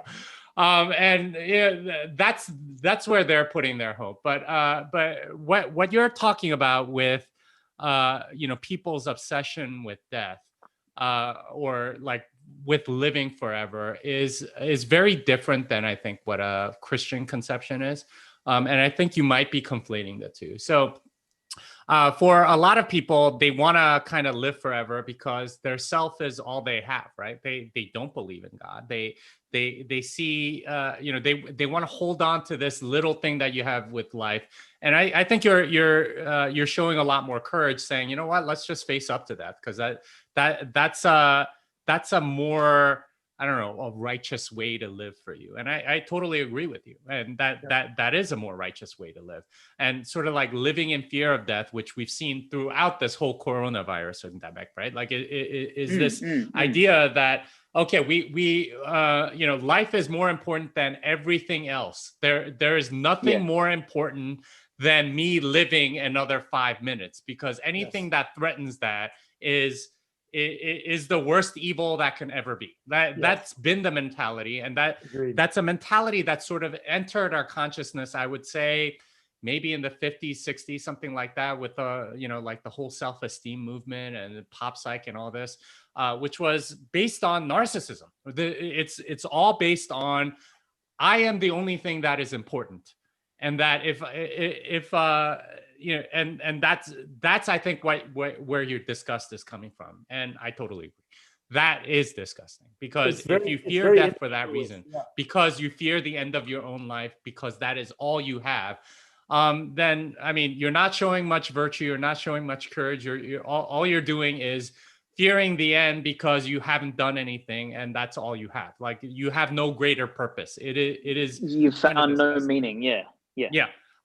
The Christian conception of death is very different. For us, I mean, and I'm not going to claim that all Christians are like this, but at least this the way it's supposed to be. Certainly, there's a lot of Christians that are sort of in that narcissist camp, where they think that the only thing God cares about is their own life continuing. But the Christian conception of death is that it is a life that is lived for God, and that death isn't the end. That there is a level 2, like we discussed, that there is something that continues, and that originally, before Christ came and made that happen for us, that ending that living a purposeful life and having that ended was a bad thing, because there was something that you were doing for God, and that it suddenly ending. It wasn't this like fear of your life ending. It was that you couldn't do more for the purpose that you had. But because Christ has come, because we are able to continue in pursuing the work that God has for us, that we have a purpose, that it's a different thing than what you're describing. And I think your disgust for that is misplaced to some degree, because and I don't blame you, because I mean, a lot of Christians frankly kind of act that way, right? Like, their life is the only thing, their life right now is the only thing that matters, instead of living for a life that's up there. And with death, it's supposed to be a celebration of that second life that we're supposed to have, and a celebration of what's already happened. And in that way, for me, in that way, like, death still is evil, but but Jesus conquered that, so it isn't as evil as it was. Does that make sense? It does. I mean, one more thing. Sure. That's a great point. And like the example that you used, Aleks, the one that you talked about was somebody who's dying at the end of their life. But like, this really comes into play. This is really different when it's a 14-year-old who dies of cancer, right? Like, all of a sudden, that's not, this person is afraid, like it's egotistical. It's like, as a parent, if that's your 14-year-old who just died, you're sitting there thinking, man, you're feeling like I just got robbed of of all these years that I was supposed to have with my child. I just got robbed of, like who, and again, this is a large consideration in terms of the scriptures, is who, as a parent, who's going to take care of me when I get older? Like there's a whole bunch of things that are tied up in kids and relationships. And so death interrupts those things. And so, but again, no, what Jimmy said is absolutely true. And yeah, it again, does. To your point though, I like that last. So I definitely get the distinction. I still, again, I think, the part about Jesus conquering death and stuff like that, I think, interesting concept. The idea that you just said, like someone, dying at 14 years old, and that sort of death, we all know that is almost like that's almost like one of those deaths that we kind of know as like, that's a shame, versus someone dying at 104 years old, right? Like, yes. so we intuitively get that. But I think, the question of what we do with that afterwards, and this is sort of where meaning comes in, is really important. Now, some people then, find meaning through, like, I think human beings are really unique in our ability to sort of, to create these narratives to either find meaning or to fucking numb ourselves, right? And the nihilistic side of things is numbing ourselves, whereas the pursuit of meaning is something which enriches us in some sense. So I guess someone dying at 14 is bad on the surface, and in that sense you could say death is bad, but could that death of that 14-year-old turn into something powerful or something meaningful or something good? Could that give that parent or the friend or someone who was impacted by that death strength for something greater down the track?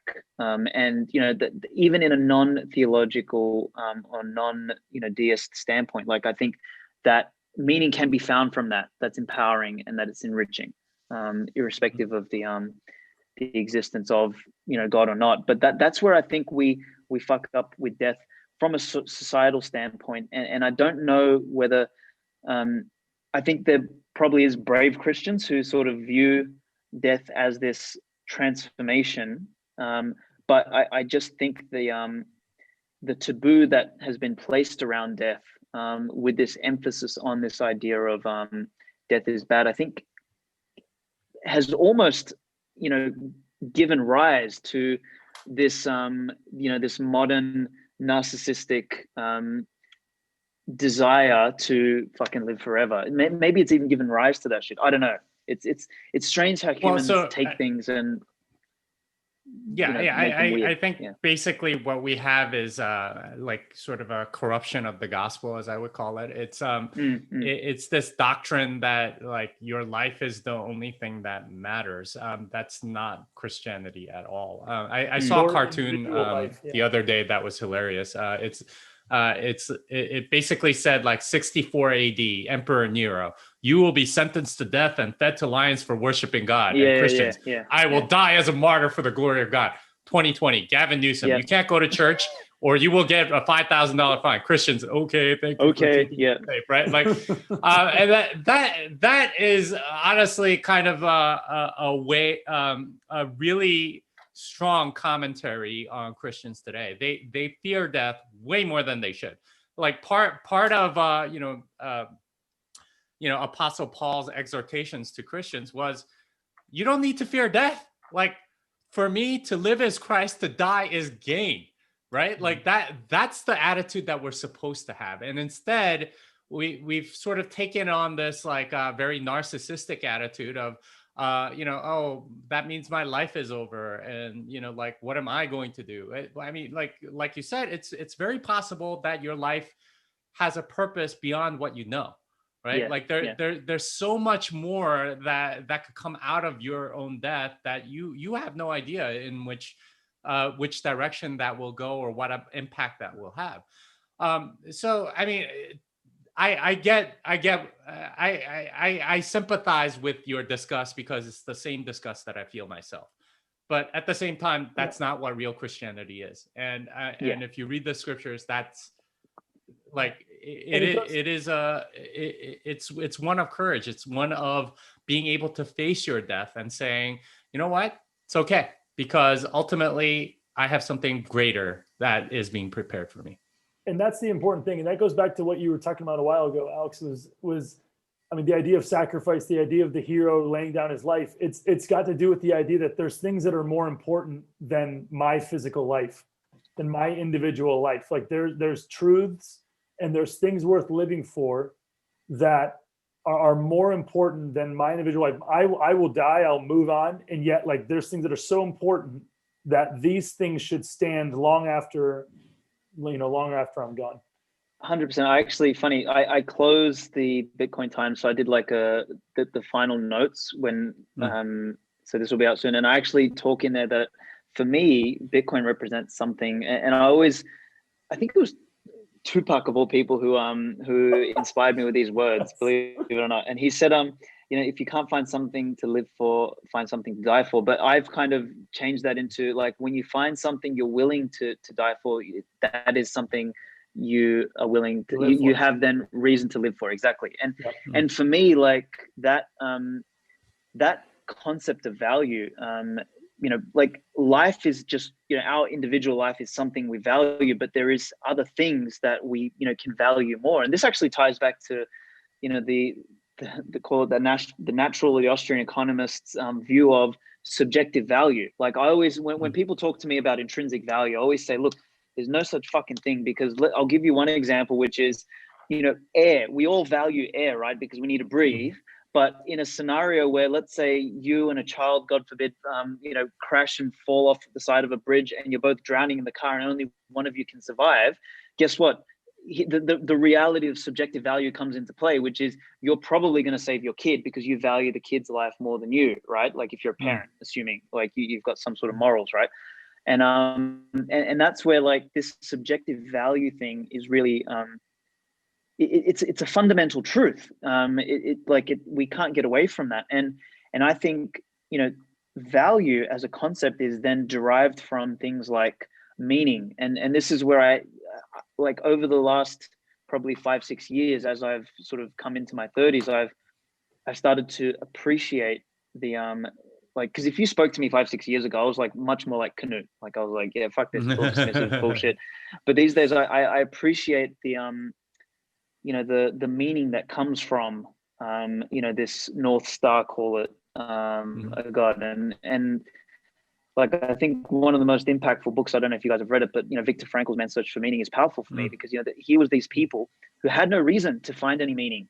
But they managed to find meaning in the direst of circumstances. And I think that is, human beings probably most differentiating factor is this, this depth of life that you can, experience by finding meaning, where meaning could most, cannot conceivably be found, but we can still find it and create some sort of depth, which I think is a powerful You are not far from the kingdom of God.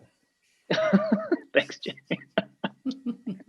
Oh man, I just wanted to say that. Thank you, sir. I know that we have some time constraints. Jimmy, what do you got? Like 5-10 minutes left? Yeah. Is there any final things that we want? Like we have to do a version 2 because there's a bunch of other things that I've got here. I want to dig into this concept of spiral dynamics, which is a really interesting view of the progression of life, and it kind of puts religion in an interesting place in that spiral. But let's wrap. Jesus, we have done over 3 hours. Let's wrap this monster up. Is there some final thoughts and comments from either of you guys that we want to sort of close off for the audience? I kind of expected us to talk a lot more about Bitcoin, but we did touch on it at various points. But I mean, this was an excellent conversation. I would say that the big thing I learned is the one exegetical thing about the perfume and the value of gratitude, which I honestly, I've never heard that in a sermon. I've heard sermons on that one like many times, but that was that was on point. So I want to thank you for giving me more insight into scripture, Alex. I'm sure you appreciate that. The other thing is, our book has a lot of this in it, and there's a lot of stories or a lot of arguments and history and things like that, very much from a perspective of what is right, what's good. And that can be a little bit uncomfortable for people, but it's hopefully makes the argument for your Christian friends and relatives. So I want to pitch my book. Yeah, that's it. Absolutely. Thank you, Jimmy. Thank you. Yeah, no, I just really, again, like you said, I've thoroughly enjoyed this, but like that's just the first principles thinking. Like I just think that is just so important. Because the truth sets you free, going, the reason, like there's so much that like just we don't consider because we're too busy with other things. And when you're, again, that's how we talk about this in the book. I think it's in the tagline or like on the back of the book, is like the reason why things with the Federal Reserve has been able to do what they've been able to do is because they've exploited this information gap of people not understanding how, like what money is and how the monetary system works. And so those kind of things happen all over the place with other ideas as well. So like these kind of, like religion, like where there is vast ignorance about a subject, there's going to be enslavement.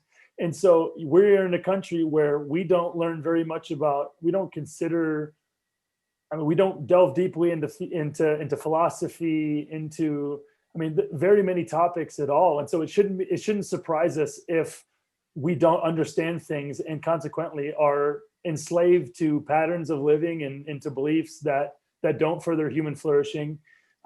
Which again, like we've talked about, for Christians is really important because like one of the two great commandments is to love your neighbor as yourself. And so if you have gaps of ignorance, you're not going to be able to do that as well as God intends us to. So yeah, thank you for your time and for all the work you put into the podcast and everything.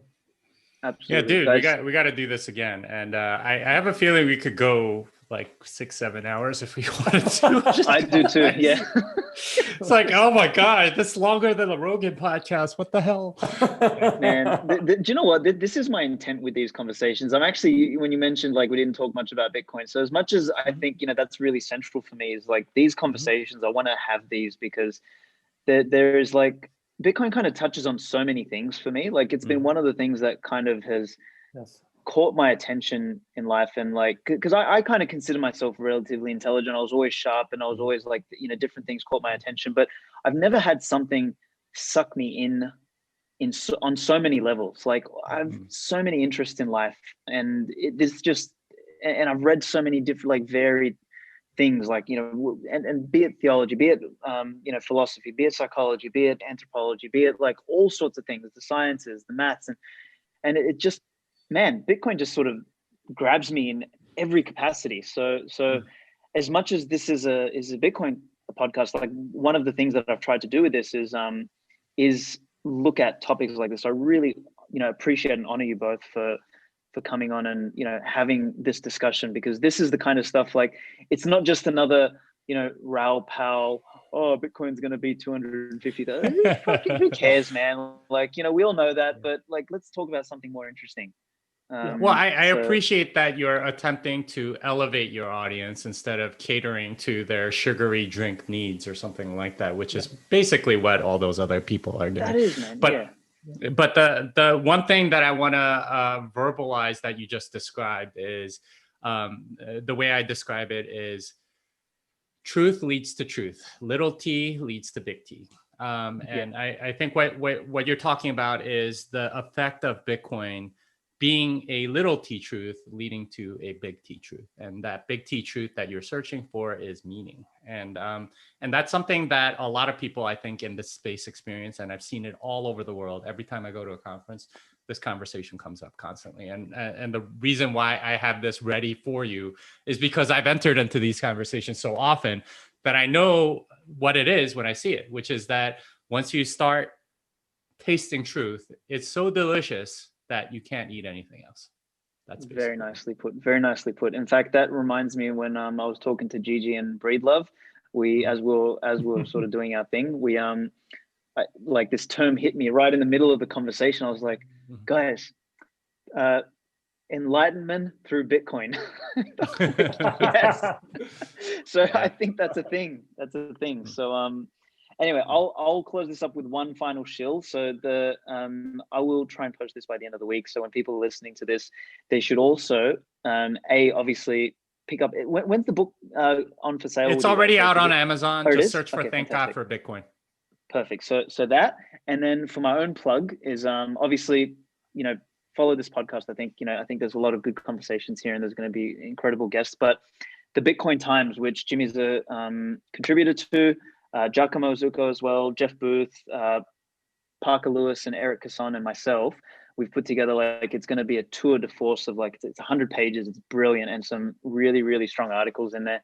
And there's, in Jimmy's piece we explore some of these, but then in my piece, which is called Utopian Dystopias, I sort of try and explore this idea of life and the table of truth concept and stuff like that. So I'd love people to check those out. But again, thank you both of you gentlemen for coming on. Really appreciate it, and look after yourselves, and we will be in touch again soon. Thanks, All Alex. right. Fiat delenda est. This song is done.